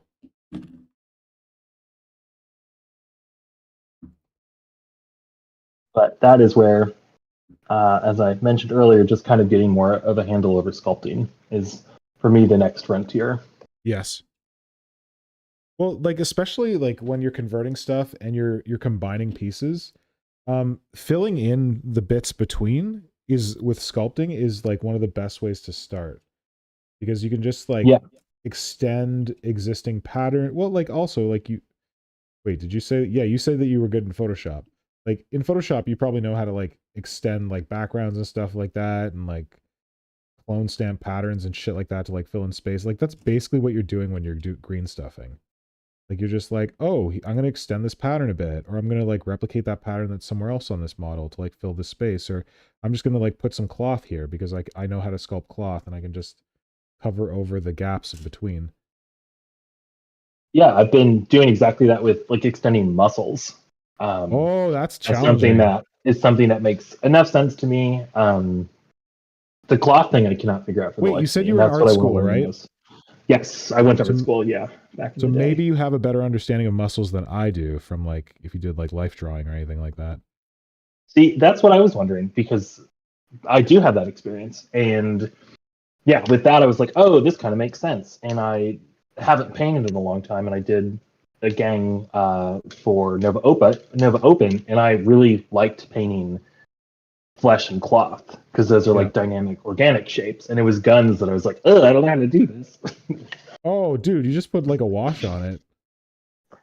That's what I ended up doing, yeah, with some Just dirty highlight it down. and put a wash on it then- and be done. Like I literally, when I started painting guns, I just painted them metal and I put a black wash on them. I'm like, they're fantastic. What fantastic guns! But I haven't had to Yeah, paint 'cause a lot of it's- guns in my time.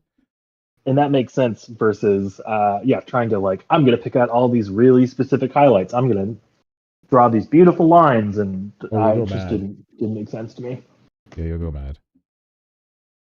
So yeah, I think that is one of those weird things where all the anatomy practice might very well be paying off with the sculpting. Good. But I have to say, the number one game changer, it's Nivea. I had no idea. Yes, thank you for mentioning All of- that. For anyone who All my isn't, problems went away. for anyone who isn't a convert to the school of Nivea, I am, as I am sculpting this Aves epoxy clay, I am lubricating my tools with Nivea off the back of my hand because it is so much better than water. It'll change your life. You heard it here first from Hive Market Minis. Change your life. Yeah, full credit where credit's due. Changed my life. And the honestly, credit I was all goes to Hydra. Hydra was the one who put me onto it. Great job, Hydra. So proud. Hydra is the one who puts me on everything smart. Great job, Hydra. Yeah, very, very much the game-changing tip I needed. Yeah, as I'm far glad as it's not working for hiding you. the material, you know. Good. And now I'm looking into this. What's the gray material? Okay, so what I would recommend getting is Aves Epoxy Sculpt. Because you live in the US, it's much easier to get because it's made in the US. But the epoxy is spelled with an A. It's APOXIE instead of EPOXY. So it's Yeah, they Aves, really spelled that. Aves, well, it's because they wanted to brand it, right? So it's Aves Yeah. Epoxy, APOXIE Sculpt. And it's cheaper than green stuff. It's a little bit harder than green stuff when it cures. You can definitely like sand it and machine it more. It's not as rubbery as green stuff, but because it's cheaper, you combine it with green stuff and you get all the benefits of using green stuff as well as the benefits of epoxy sculpt. Cheapness, hardness. It's soft. Like it's softer than green stuff. So it can be easier to like manipulate. Yeah. So that's what usually whenever I'm sculpting, I mix green stuff with that. I've also mixed green stuff with this. This is a different putty from the same manufacturer called Clay, epoxy clay. Okay. Clay is spelled normally. Epoxy is spelled their weird way.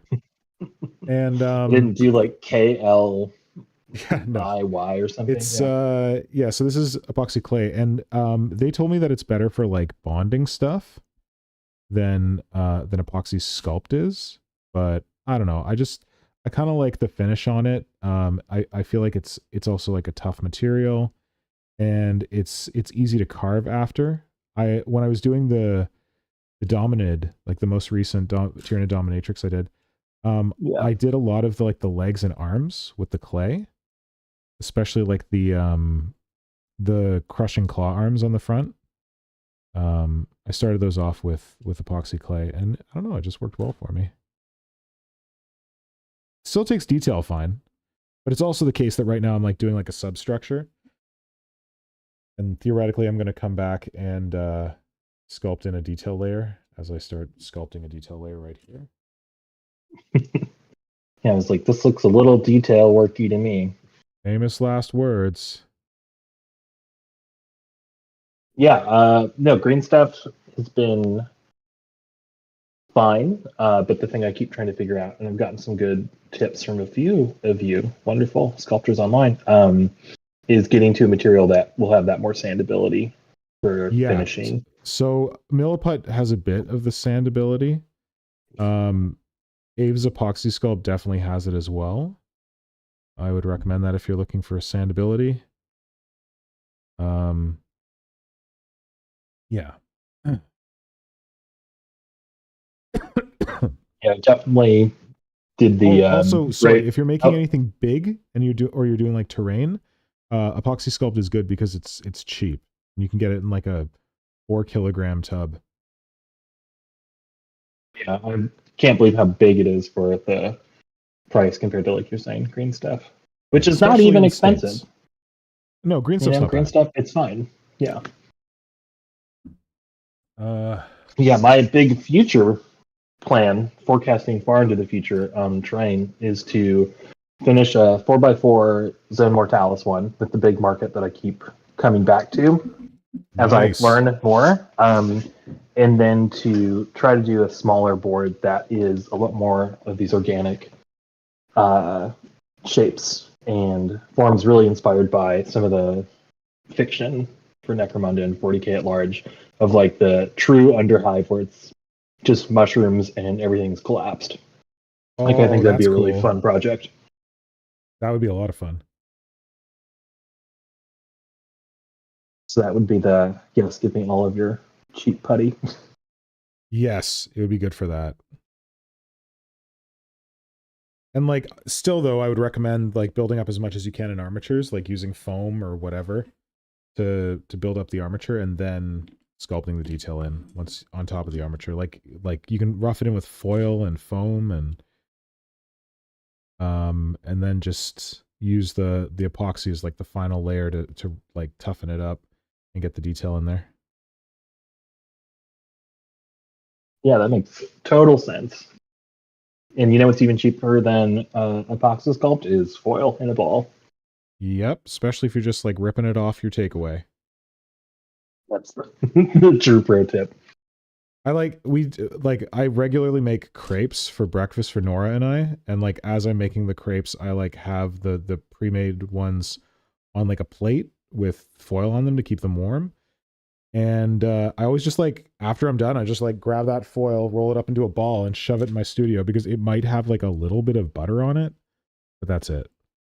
Perfectly good foil for bulking up armatures.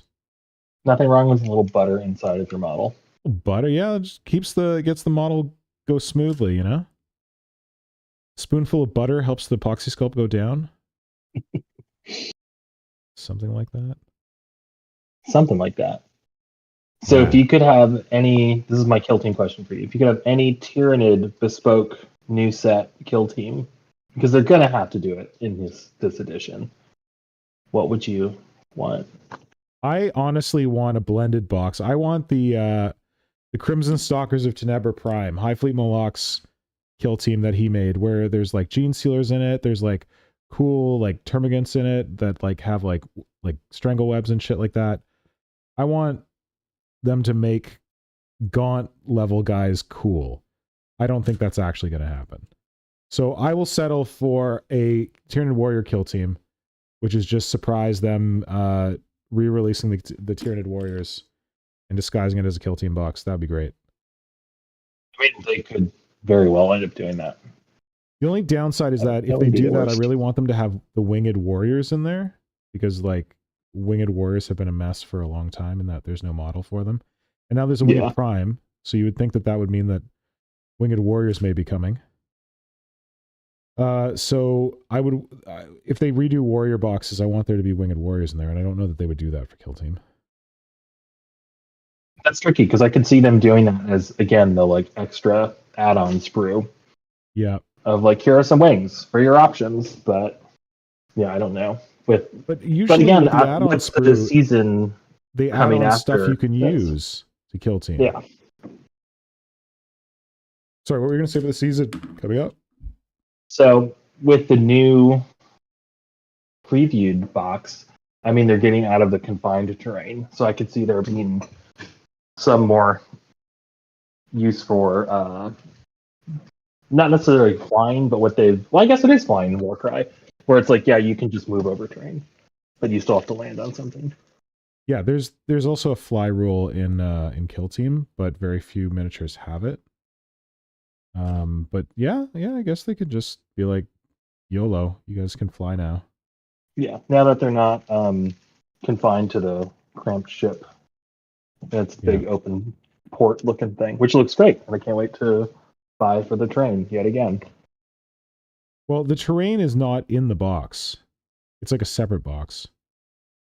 You're right. Split It's it just that out. they're doing the same thing they did with the recent set, where there's just the little add-ons in the box. That's right. Yeah. No, but there's a whole box set of terrain, but it looks like it's just Sector Mechanicus terrain. And they might have added like some weird antennas to it or something. There's a circular platform, which is new, which looks very cool. And then Wait, are you talking about the circular platform at the top? Yes. That is printed on the mat. There's one printed and there's one as a bit. I think I'm going to pull it up. Oh, I thought that I saw something that was Sector Mechanicus that looked like that. But...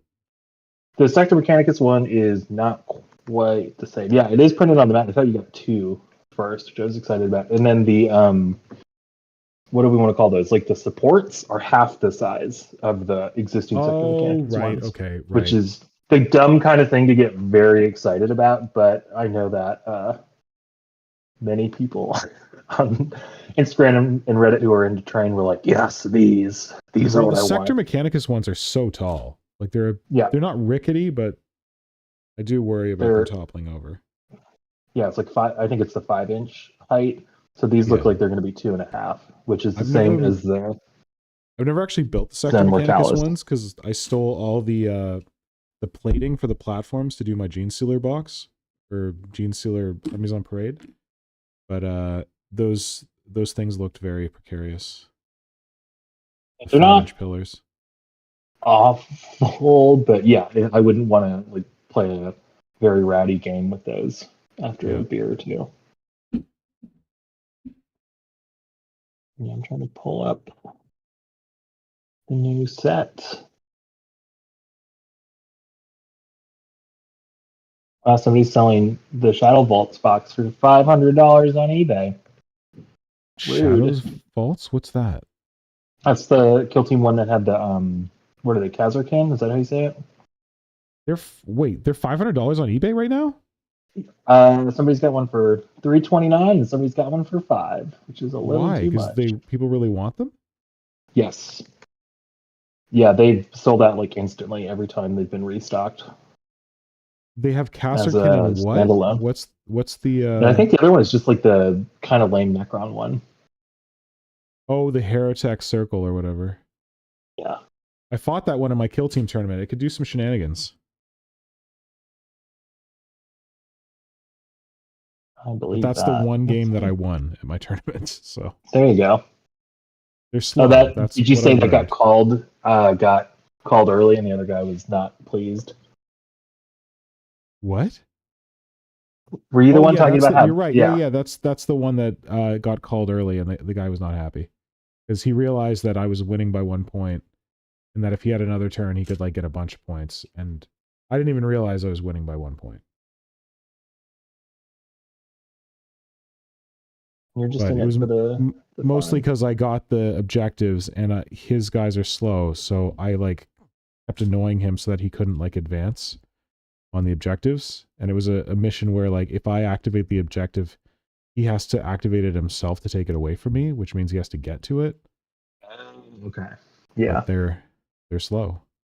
But they're slow. Tough to get there. Yeah, so there's one not printed on Circle platform one of the Okay. silos that you just did this week, right? That they've made since the dawn Yeah. of time. I love those silos. Yeah, I have a number of them because they're in everything, but they're very cool. And then the old Sector Mechanicus platforms, but Yeah, I the new thought so. legs. Yeah, and Okay, honestly, cool. like I'll take as many of those platforms as I can get. That's one of the things where, yeah, getting a random kill team box from the last 2 seasons or picking up any like combo terrain set, I'm never upset to get more of those sprees because they're so useful. Nice. Yeah, I bought 2 boxes of the Shadow War Armageddon where they first released Sector Mechanicus. Nice, yeah. Yeah, and I used both of them just as flooring to do like a whole like scenic floor thing for my Gene Stealers, and it was beautiful. Yeah, they have a really good Space Hulk vibe if you're going with that Yes. as floor. Yes. Yeah, I actually saw one of those boxes at a store in What? person 2 years ago, and I Whoa. bought it. Cool. I was driving around during the tail end of COVID lockdown in the US. Yeah. Where most things were open, but everything was mask only. And I hit up many, many, many game stores. And the places that, surprise, surprise, didn't have websites, I found had like hordes Good of stuff. beautiful out of print stuff. Yeah. And so I really got lucky. And that's actually how I have a lot of what is now out of print terrain. It was just finding it. Okay. That, like the Gene Stealer drill, which again, people that are out of selling for print? $200 now. That's very out of print. Oh, I missed it. Oh well.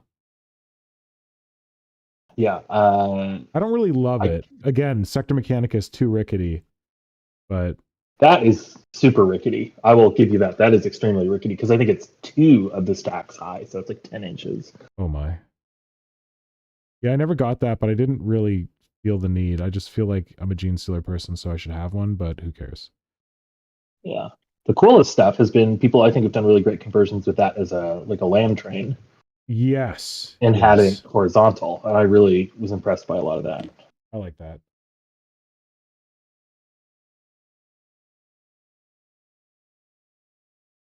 Pull up those Gorgers. Yeah, I will have to pick up the new Warcry box when I'm in extra funds zone. The new what box? The new Warcry one with those Gorgers.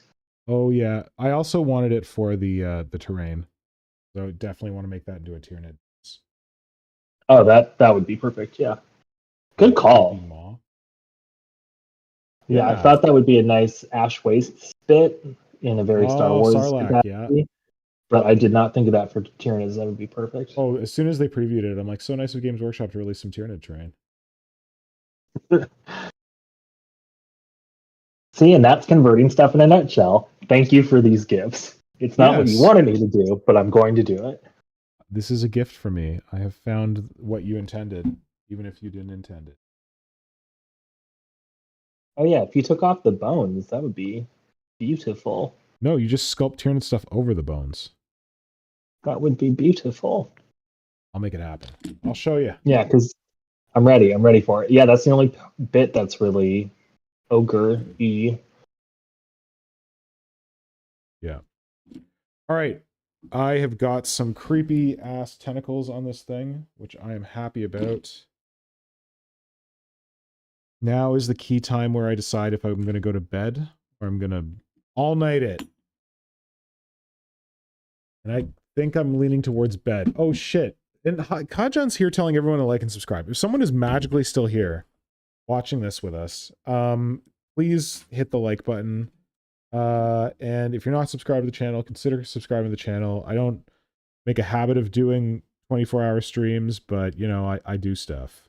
And we stream regularly. Usually talking about Xenos, Tyranids, that kind of stuff. So yeah, that would be what you were subscribing to. Speaking of creepy Tyranids Xenos stuff, here are my my tentacles for my my Tyranid breaching pod. I said I wasn't going to sculpt detail on them, and well, now I've gone and started sculpting detail at the top, so whatever. To be fair, it looks very good. Thanks. I guess I can clean it up with green stuff after, but so my problem is I gotta like test the pod here, but I feel like this glue is still not cured on the pod, and I feel kind of stupid that I didn't just smack together with epoxy because it would work better. Anyway, let's see what we got here. Where's that back tile?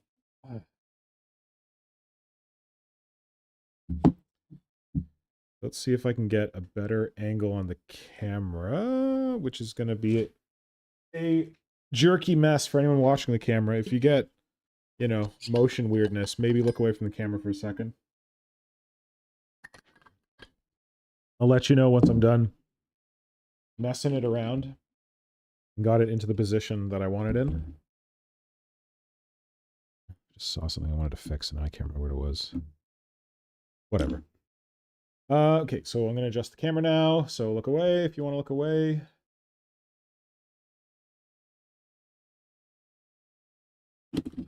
Jesus.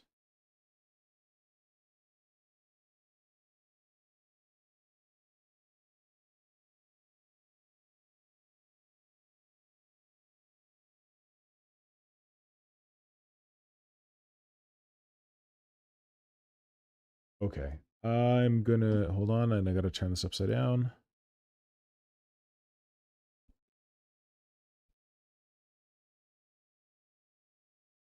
Okay, there we go. So the camera is now stable. You didn't want to watch that. We have got some creepy tentacle action. And we've got some big solid wall action. Oops, it's the wrong angle. Just like this. And then we have got some crash down Tyranid spore action. Coming in like this. Oh, those tentacles need to accommodate. I guess I can cut some of the spore away. It's impeding on the tentacles. Yeah, so I'll get my arm out of the way. Crashed in like that or something. Disgorging Tyranid beasties into the hive, into the ship. I think it's like that. I don't know. I'm really pissed. It's a real thing. Sorry? It looks like a real thing. It's coming together. That's the hope. I mean, I have been working on it for 8 hours. It should start looking like a real... Oh, for fuck's sake, this stupid glue. It should start looking like a real thing sometime soon. Get bloody well better. Yeah, you're on the path. It looks good. On the and I like path. what you did with the gang fortress bits on the bottom. That was smart. Oh, that actually was... I built that for... Okay, fuck it. I hate this glue. I'm going to put some epoxy on this and hope for the best. I did that a long time ago for... I was going to do a Tyranid Armies on Parade board last year. But I just didn't get my act together. And I built the gang fortress wall section to like this, to be like the back wall of the display. Yeah. Yeah. But it wasn't working for me. And it was going to be a lot of work, and I didn't really prioritize it, and I was like, okay, I'm not going to do this year.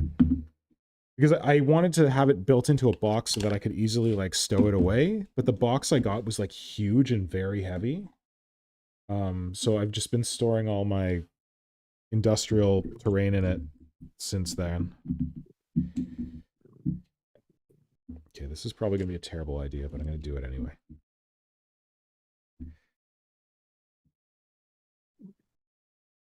All the Nibia. It's fun. What could go wrong? Well, what could go wrong is that I'm going to put all the putty on this side of this pod, and then the other side's going to shift out. I'm going to be mad.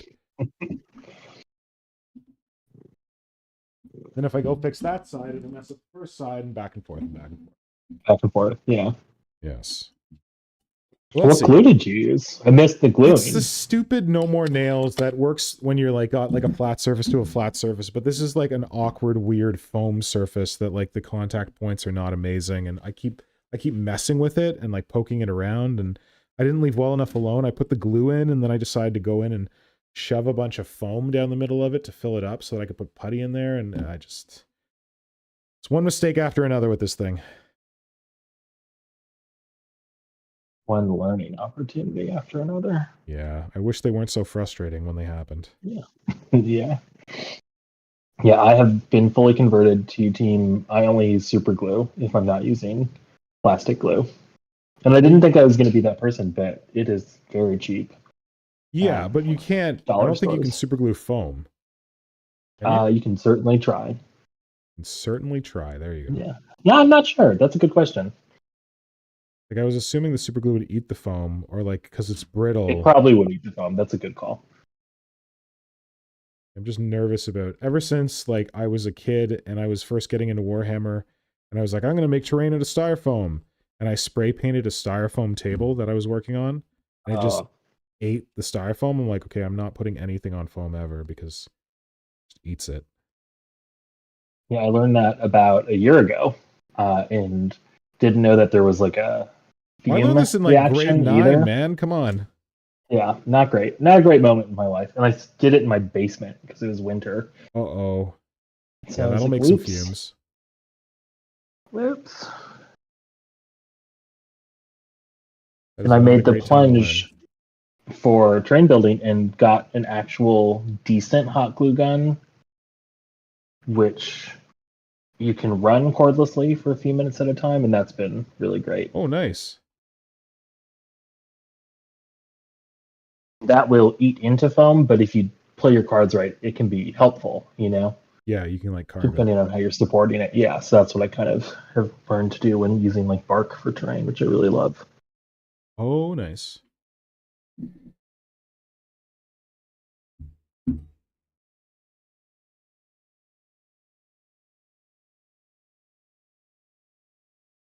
Don't feel like you need to keep me company or anything like that. If you need to go to bed, you go right ahead. Just FYI. I'm just playing in my studio in preparation for doing this weekend. I am going to try to go on Instagram Live, which I've never done. So It's pretty straightforward. It's just annoying because like buckle up. it's tough to like chat with people on it because the chat like comes up on the screen, and then Okay. like typing back to them is like not super intuitive. But yeah, what I usually do if I go on live, I just like have the camera like in front of me, so I'm like looking at my workspace and the camera's like there, and I can just glance at the phone to see if there's like messages coming through, and I respond to them verbally. That makes sense. Yeah, versus trying to type back. Yeah, because typing Especially back, while working.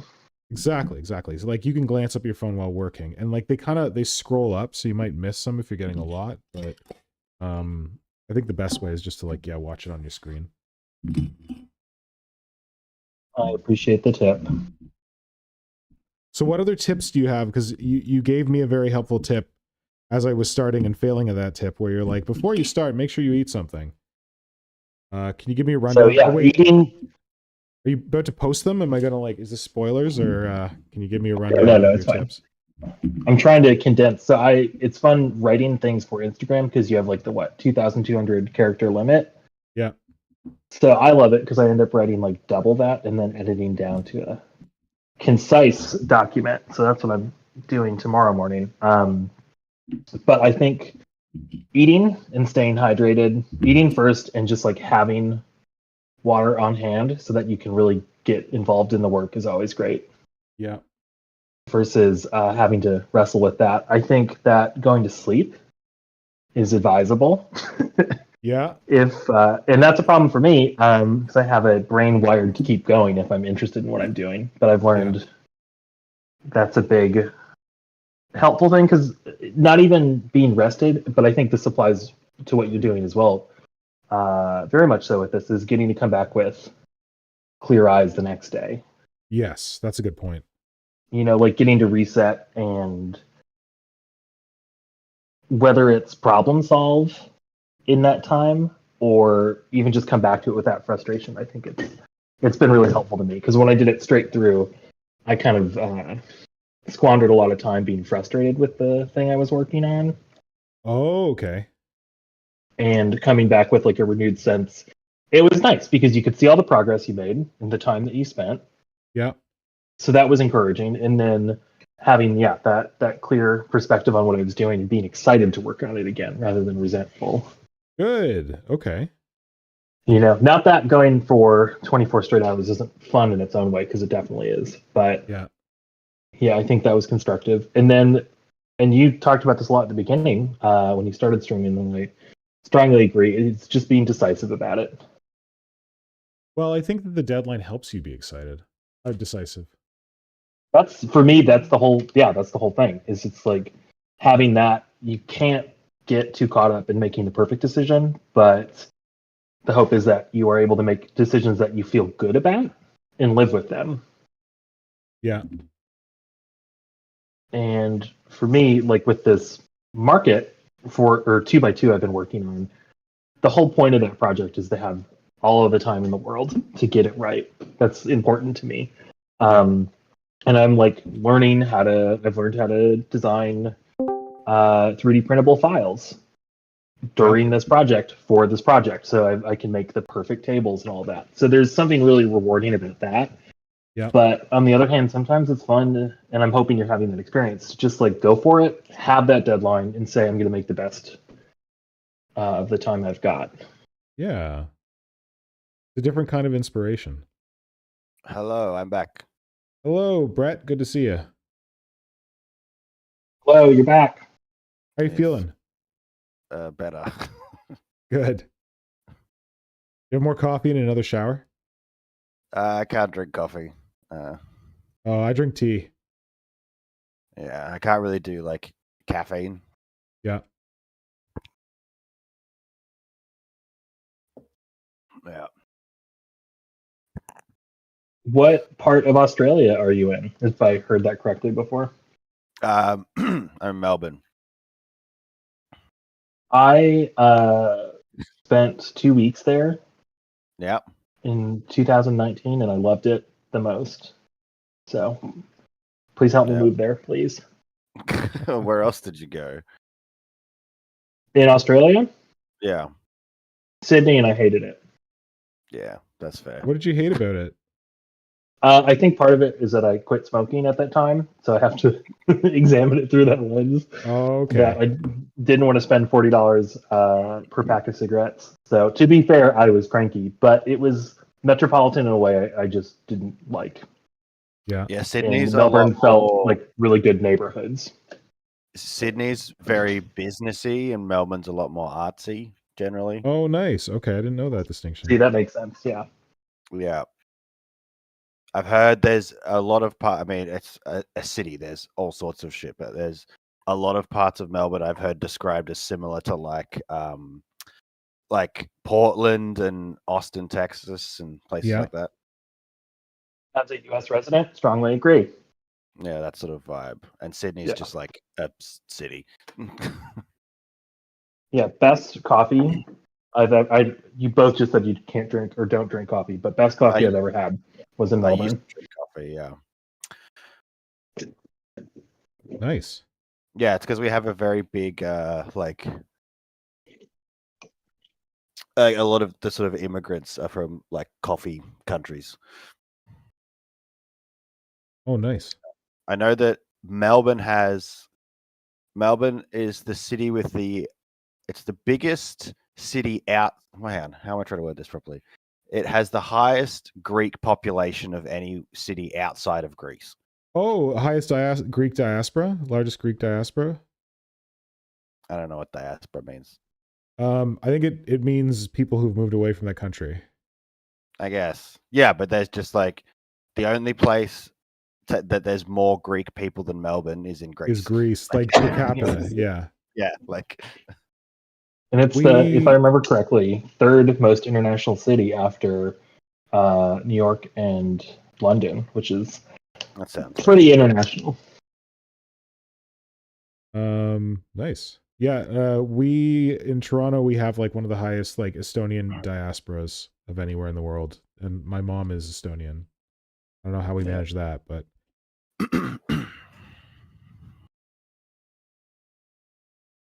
Probably Toronto.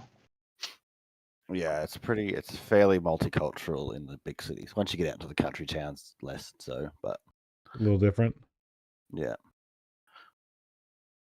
Also, because Australia's about the same size as the US, but we only have 6 states. Yeah. Don't worry, nobody in the US besides me knows that. And so most of it is just nothing. I think something like, I can't remember the numbers, but it's something like 80% of Australians live within 3 hours of the coast. That makes sense, yeah. Yeah, with the layout of the cities. Yeah, no one lives in the middle. I mean, people do, but like it's such a small amount of the population. Yeah. That's not dissimilar, I think, to the US or Canada either. Just Well, as Canada, far as yeah, like such a huge 80% of amount the Canadian population lives within 200 kilometers of the US border. Yeah. Like we're right in the south part, not anywhere up in the north part. That's what blew my mind the first time I guess drove around Europe, is that everybody's everywhere because they're so Yes. jammed in there. Everywhere you go, there's more things. And here, if you're not, I think with the border like you're talking about with Australia and the US, if you're not on the coast, there's not really a ton of people. But aren't there a decent number of people in like the middle of the United States? Isn't that the whole Midwest thing we talk about? The big cities have a lot, but yes, that's it. Once you're west of the Mississippi, if you're not in the deep south in like Texas and you're not on the west coast, there's really not too many. And that brings up a lot of arguments about our political system just based off of but even where people live. Like with Australia, the western like 2/3 of the country is 3 states, and in those 3 states, I'd say there are probably 4 main cities, 3 of which are on the coast. Oh, wow, okay. And I think we have about 20 million people. I think about 5 million live in Melbourne, about 5 million live in Sydney, and about 2 million live in Brisbane, and then the rest are just everywhere else. What's the 4th city that's not on the coast? Alice Springs. It's like the closest city to like Uluru and that sort of stuff. So it's it's more built up because a lot of people go there. Yeah. And that's like right in the center, but there's nothing for days around it. It's like I remember we drove to Adelaide once. It's about a 9-hour drive. Yeah. And at one point in the GPS, like we went through some small town and it told us to turn left in 300 kilometers. See, I can even see what I'm looking at the map now. I can see what road you were on because that's it. I looked at driving to Alice Springs as somebody who likes road trips, and I was like, oh, 3 days of actually nothing. Yeah. I'm okay. Wow. Yeah, not like a fun nothing, but like a true nothing. Yeah, like most of it, it'd be like driving through Nevada for like 3 days. Yeah, and I've done that, and it sucked. Are there like Nevada there's to gotta be gas Arizona stations though, right? Yeah, occasionally. Yeah, there's little places dotted along there, but it's everything I read was like, this is not a tourist activity. Do not do this. This is stupid. Oh, yeah, okay. yeah, you gotta know what you're doing because a lot of people do get trapped out in the outback. They run out of petrol, then they're just stuck, and it's like, 40, 50 degrees Celsius, and there's no food or water. No thanks. No thanks. That is nuts. Brett, what were you saying is like Alice Springs is near what? Like why is it in the middle of Australia? What is it used for? Uluru, Ayers Rock. Ayers Rock. Oh, okay. Yes. Yeah. Yeah, we So you got to drive 3 days to get to Ayers Rock? Yeah. Most people would fly there. Yeah.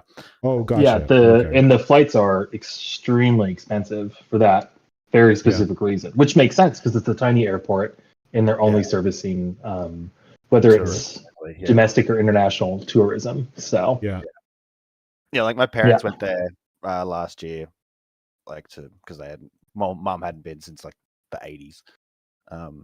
But yeah, it tends to get called Uluru now, not Ayers Rock. Little Roo? Uluru, Uluru. That's the Uluru. That's the indigenous name for it, not Oh, the cool. Okay. whatever white person that Ayers Rock was named after or whatever. Yeah. Robert Ayer. Who knows? What was that bit? What? Sorry. I thought Hive Market said something, but I didn't catch Oh, it. Sorry, I didn't know it was me. I just said Robert Ayer, whoever it's named after. Oh yeah. Yeah, and like you used to be able to climb it, but you're not allowed to do that anymore. Yeah. Because it's a sacred site. I mean, it always has been a sacred site, but back in the sort of 80s and 90s. No one gave a shit before. Yeah.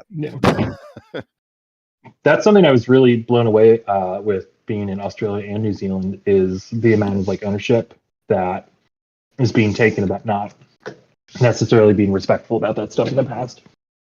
Yeah, I think New Zealand's a lot better at it. I was going to say, I didn't know the Australians were being that amazing at it. I've heard of New Zealand, but...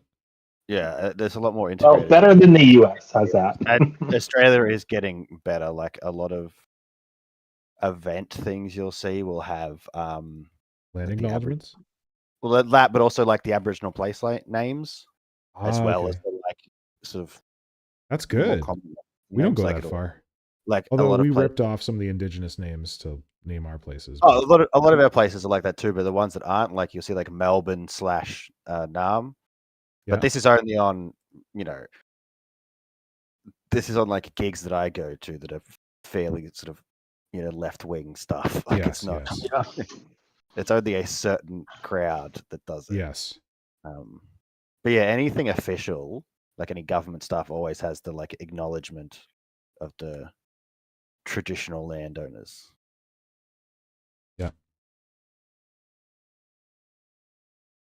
Yeah, I think with New Zealand, there's still such a sizable population of Maori people there that it's a different interaction that they're having. Yeah. Smaller too. Yeah, very small. There's whole parts of Australia that are basically just Aboriginal, and white people either not allowed in or only allowed in with permission and stuff like that. Oh, okay. Yeah.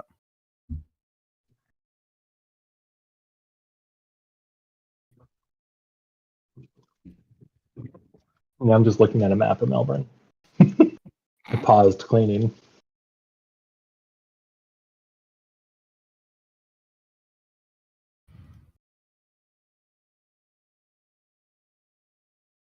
Said I wasn't going to sculpt detail. You're doing it. It looks good. Thanks. Just going to fill this up to make sure it actually got stuck together. But now I'm like, well, maybe I'll just put a little bit of detail in here. What did you fill it with?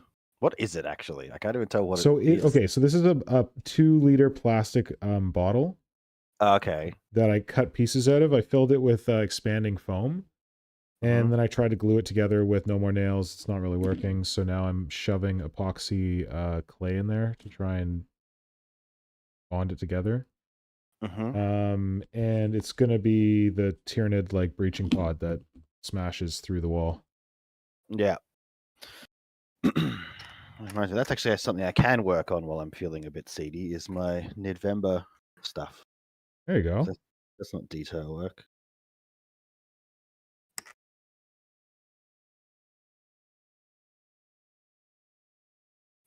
Yeah, I'm excited to see what everybody whips up for this mid-November event. Yeah. Know that Deshande has got something big planned, because Deshande always really pushes it out for mid-November. Yeah, I'm making objective markers at the moment. You're making a what? Objective markers. Oh, that's good.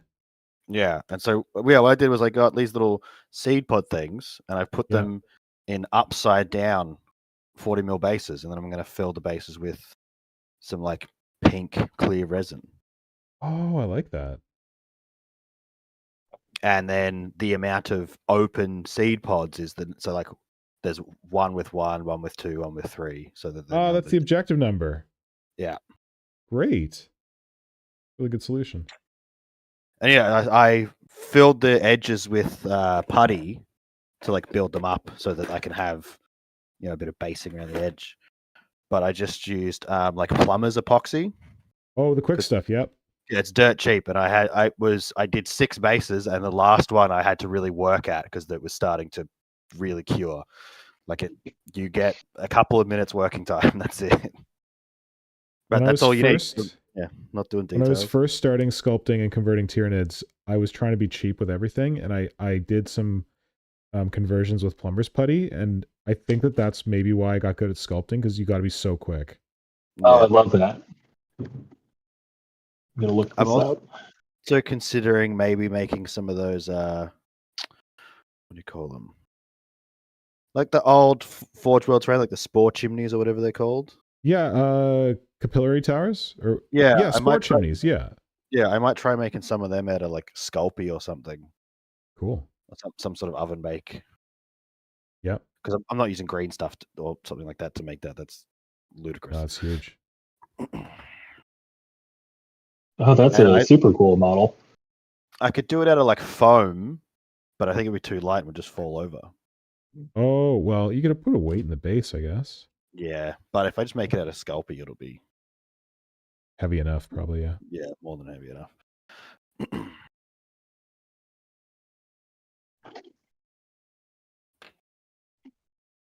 I think, yeah, you're all slowly converting me to working on Tyranids someday. Good. Glad to hear it.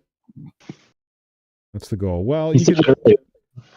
Brett does Tyranids. Brett does a very unique version of Tyranids that I would say could also pass for like chaos almost. Well, I don't technically make Tyranids. I just make monsters that happen to use the Tyranid rules.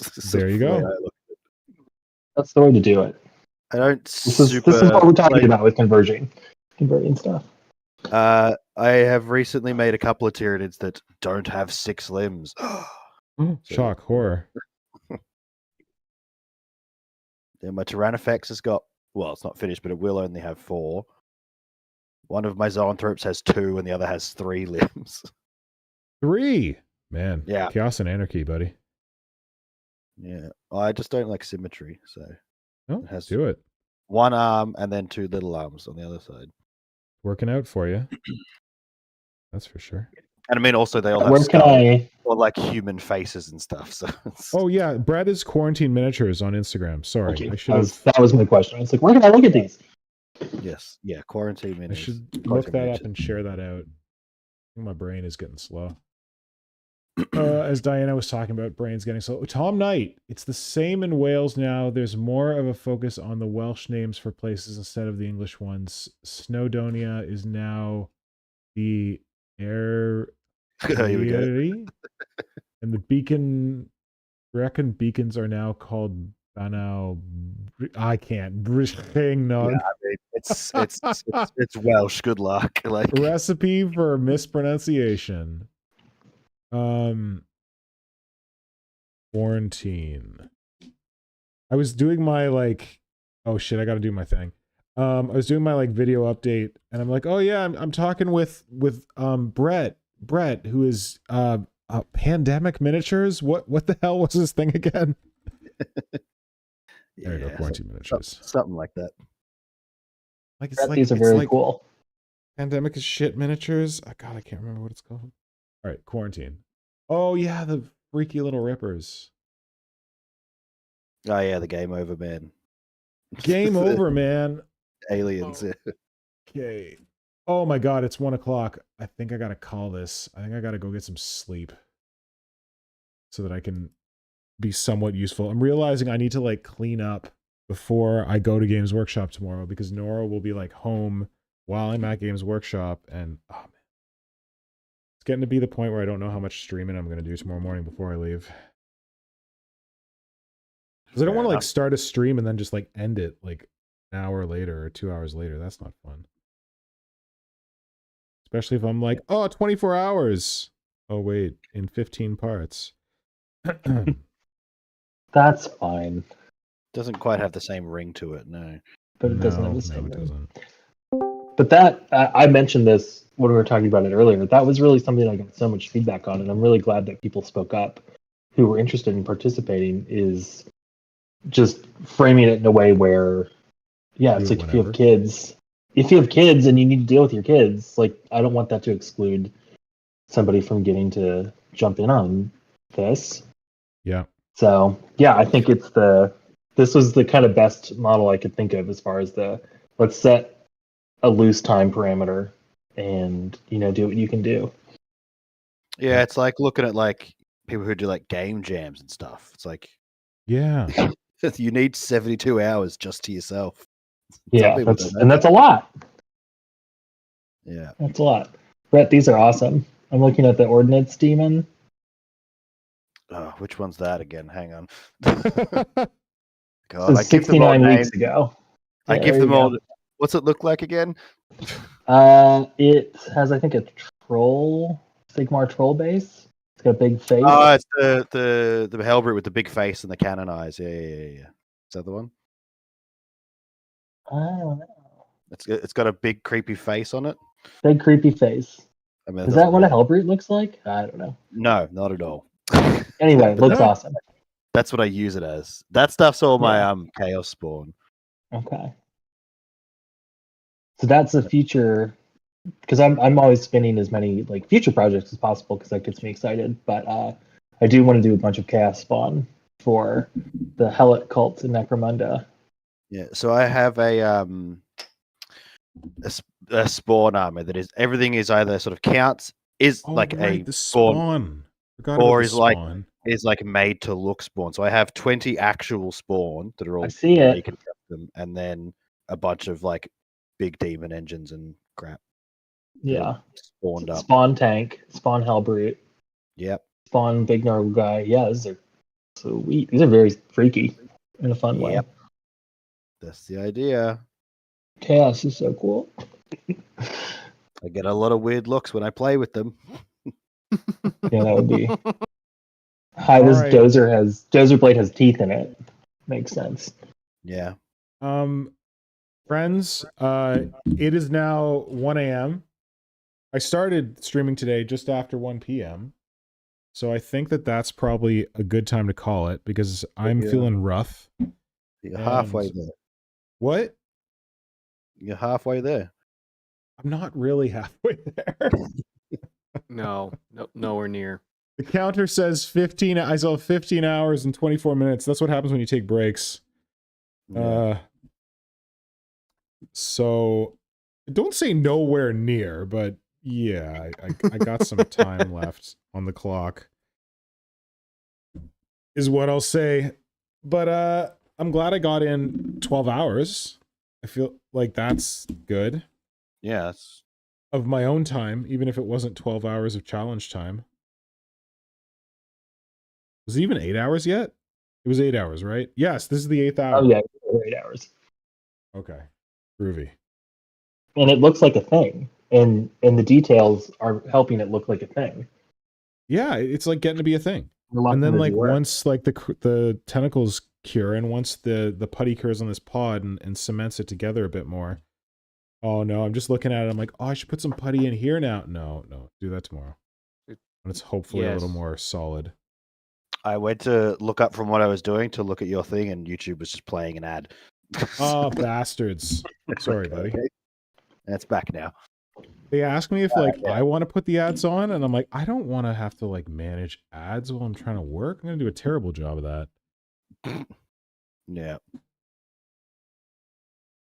Well, okay, here we go. This is how far we got. The pod goes here. There's like a wall that goes behind it, but I don't have like the wall out right now, but the pod is supposed to like rupture out all these tentacles. It's gonna have some funky like claw things coming out the end of it. It's gonna have some carapace plates sculpted up the back. I gotta figure out how I'm gonna anchor it. I'd like to just like pin it down into this thing and not have it attached to the back, but we'll see how that goes. Yeah, I'm pretty happy with how the tentacles are coming along, I gotta say. Yeah, they look good. They feel gross. They feel gross. They look gross. What's that? They look appropriately gross. It's a very like it has a very like root vibe to it. Yes, you're right. And I'm worried that they're too rooty and not tentacle enough, but well, I mean, you can always go back and add more tentacly stuff. I think the paint job will fix that. Yes. As long as you yes. don't paint them like brown or beige, they won't look No. like roots. Although I do Right. also love the root factor, because in my back of my mind, I keep wanting to do this Kroot Tyranid Hunter table, and I want it to be like all them arranged around like not a table, sorry, display board. All of the Kroot arranged around this big tree, like a huge tree with like huge roots and stuff. So Yeah. getting some root practice in. Okay, gentlemen, thank you for staying on with me till 1 a.m. Particularly Hive Market Minis, because I know it's also 1 a.m. for you. And Brett, this is just what you call Sunday afternoon. But Yep. I'm glad that you joined after having a hangover. That is pretty epic, buddy. Thank you. Yeah, it's mostly gone at this point. Yeah. It's sort of it's still lingering a bit. Well, I hope that we were some kind of bomb for it. I don't know that we were, but A distraction. What's that? A pleasant distraction from it. Pleasant distraction. Right. That's a good way to Right. go. Radon, hello, and thank you for also jumping in from time to time. Yeah. I've Uh, been watching the stream when I wasn't in voice chat. When you were what? When I wasn't in voice chat, I was also watching the stream working on my barbs. Cool. Well, hopefully they've been going well. Well, one of them looks like Davy Jones from Pirates of the Caribbean accidentally.